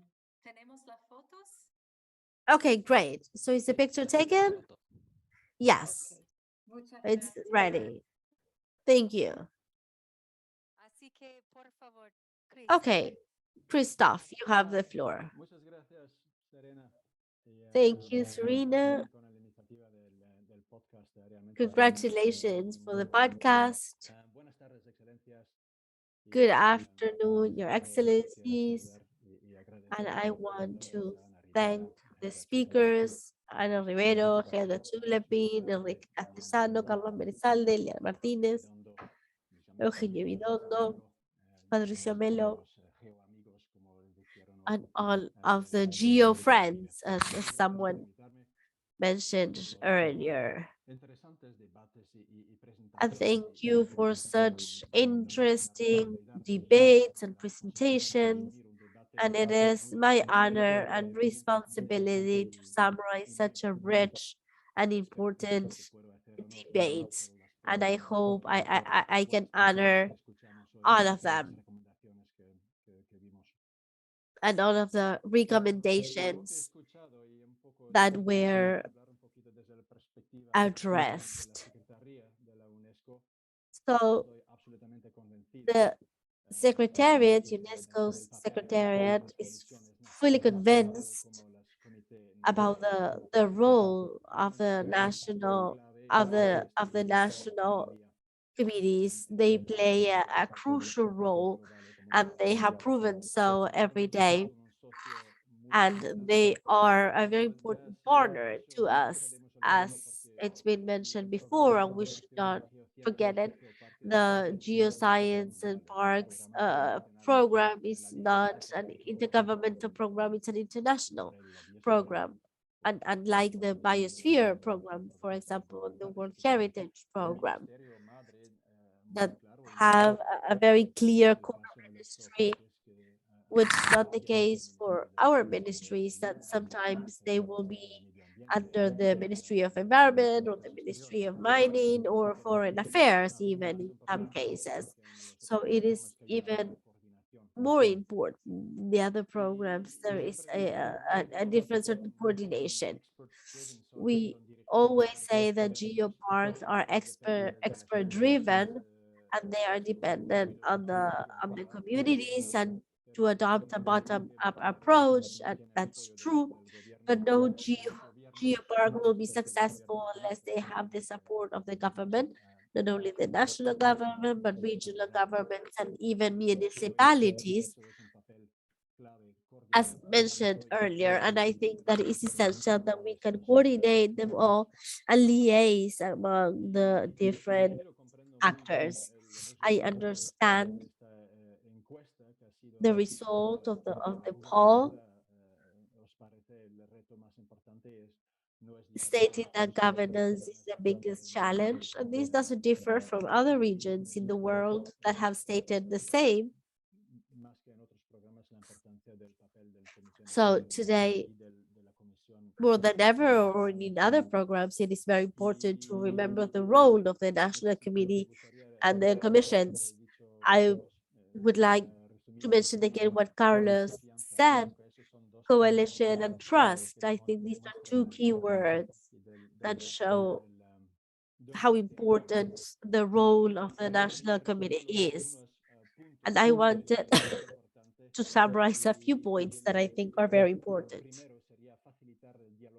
The first one would be facilitating dialogue at multiple levels of all interested stakeholders, coordinating different ministries, environment, culture, mining, tourism, geological services for each country. Sometimes we think of a geopark, but it's not just the geological heritage. There are many significant stakeholders, of course, always with the base of the geological heritage. So we need to coordinate with national geological services, whether to define the significance of the site. That is why some people mentioned the relevance of having an inventory of geological sites of interest.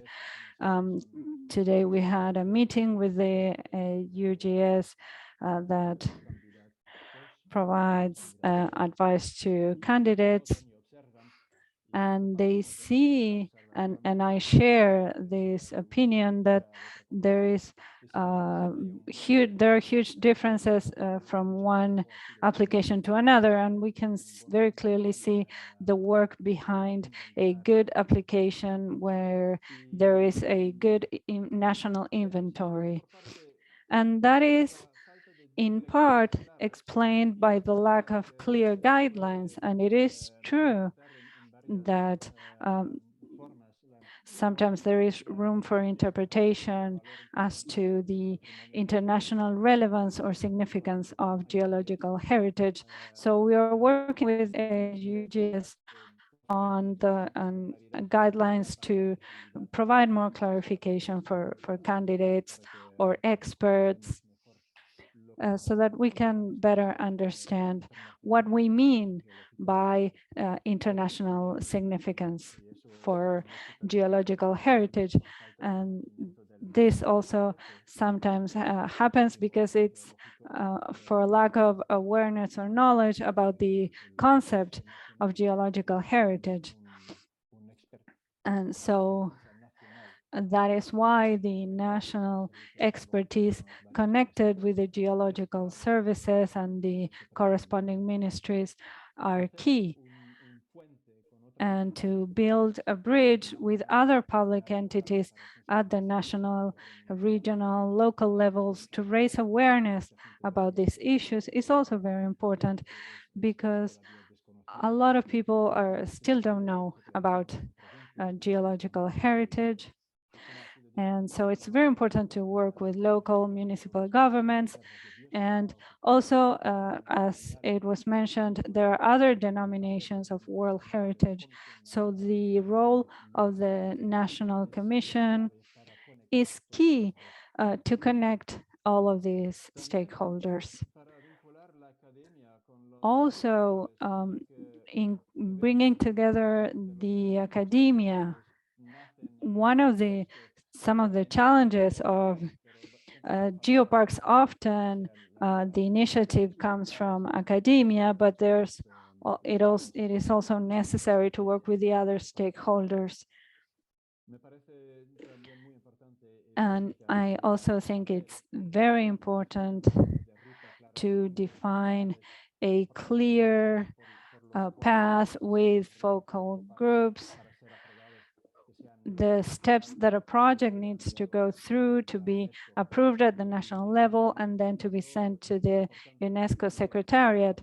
Someone asked whether it's important for the National Committee and the National Commission to review it. I think it's important that they do so, even though they don't have the expertise to say whether there are important topics missing from the dossier, but to see whether it's well described and in detail the site. And something that was mentioned shortly, but I think it's important to promote training I think the national committees and national commissions within each country can have play an important role in conducting workshops, conferences, seminars, inviting experts. I think today the member from the Mexican Commission said that they are willing to share their good practices. And I think that is a really important thing. We can exchange and share these practices through conferences that can be aided by our national committees. And in general, they can provide guidance and follow up to geopark projects when necessary. As I said before, working together and working, also learning together from our mistakes. Also important from my point of view is to provide opportunities for geoparks to access tourism promotion spaces, to have them be present at tourism exhibits and fairs around, because I think it's something that hasn't been explored in depth yet, but it's something that I think we can look at together. And also something that has been mentioned by Alison, for example, is to contribute to the preservation of the geological heritage, for example, like they have done in Cuba. Thank you, Enrique, for presenting and showing us your project. But also, as it has been done in Brazil, by taking specific protection measures, increasing cooperation with police forces and legal services. That is very important for an important area where national commissions and national committees can play a significant part. I don't want to go any further. I think that's more or less a summary of what has been discussed today. And I think the relevance and the important role that these committees can play has been shown. And I hope this has been an enriching experience for everyone. And not only the GeoLAC network is willing to help and provide any support, but also the World Network.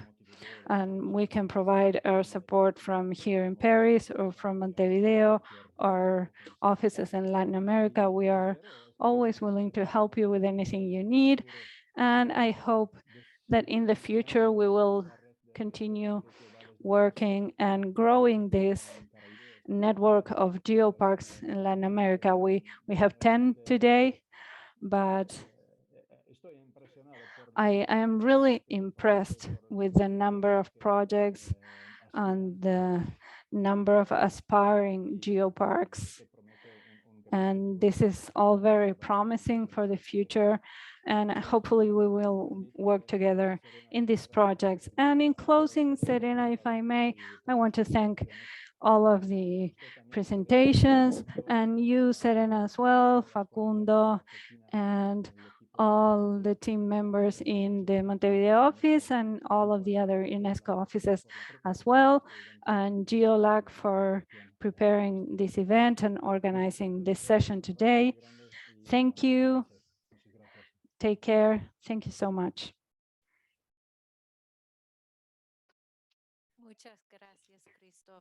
Thank you, Christoph. There's nothing to add after both of your Eugenio and Christoph's words.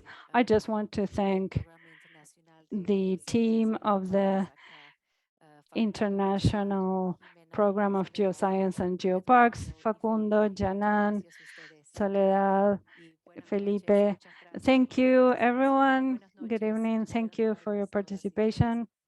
Good afternoon. Thank you, everyone. Thank you. Muchas gracias. Gracias. Hasta luego. Gracias, hasta luego. Un abrazo y muchas Gracias. gracias. Thank you, everyone. Bye bye.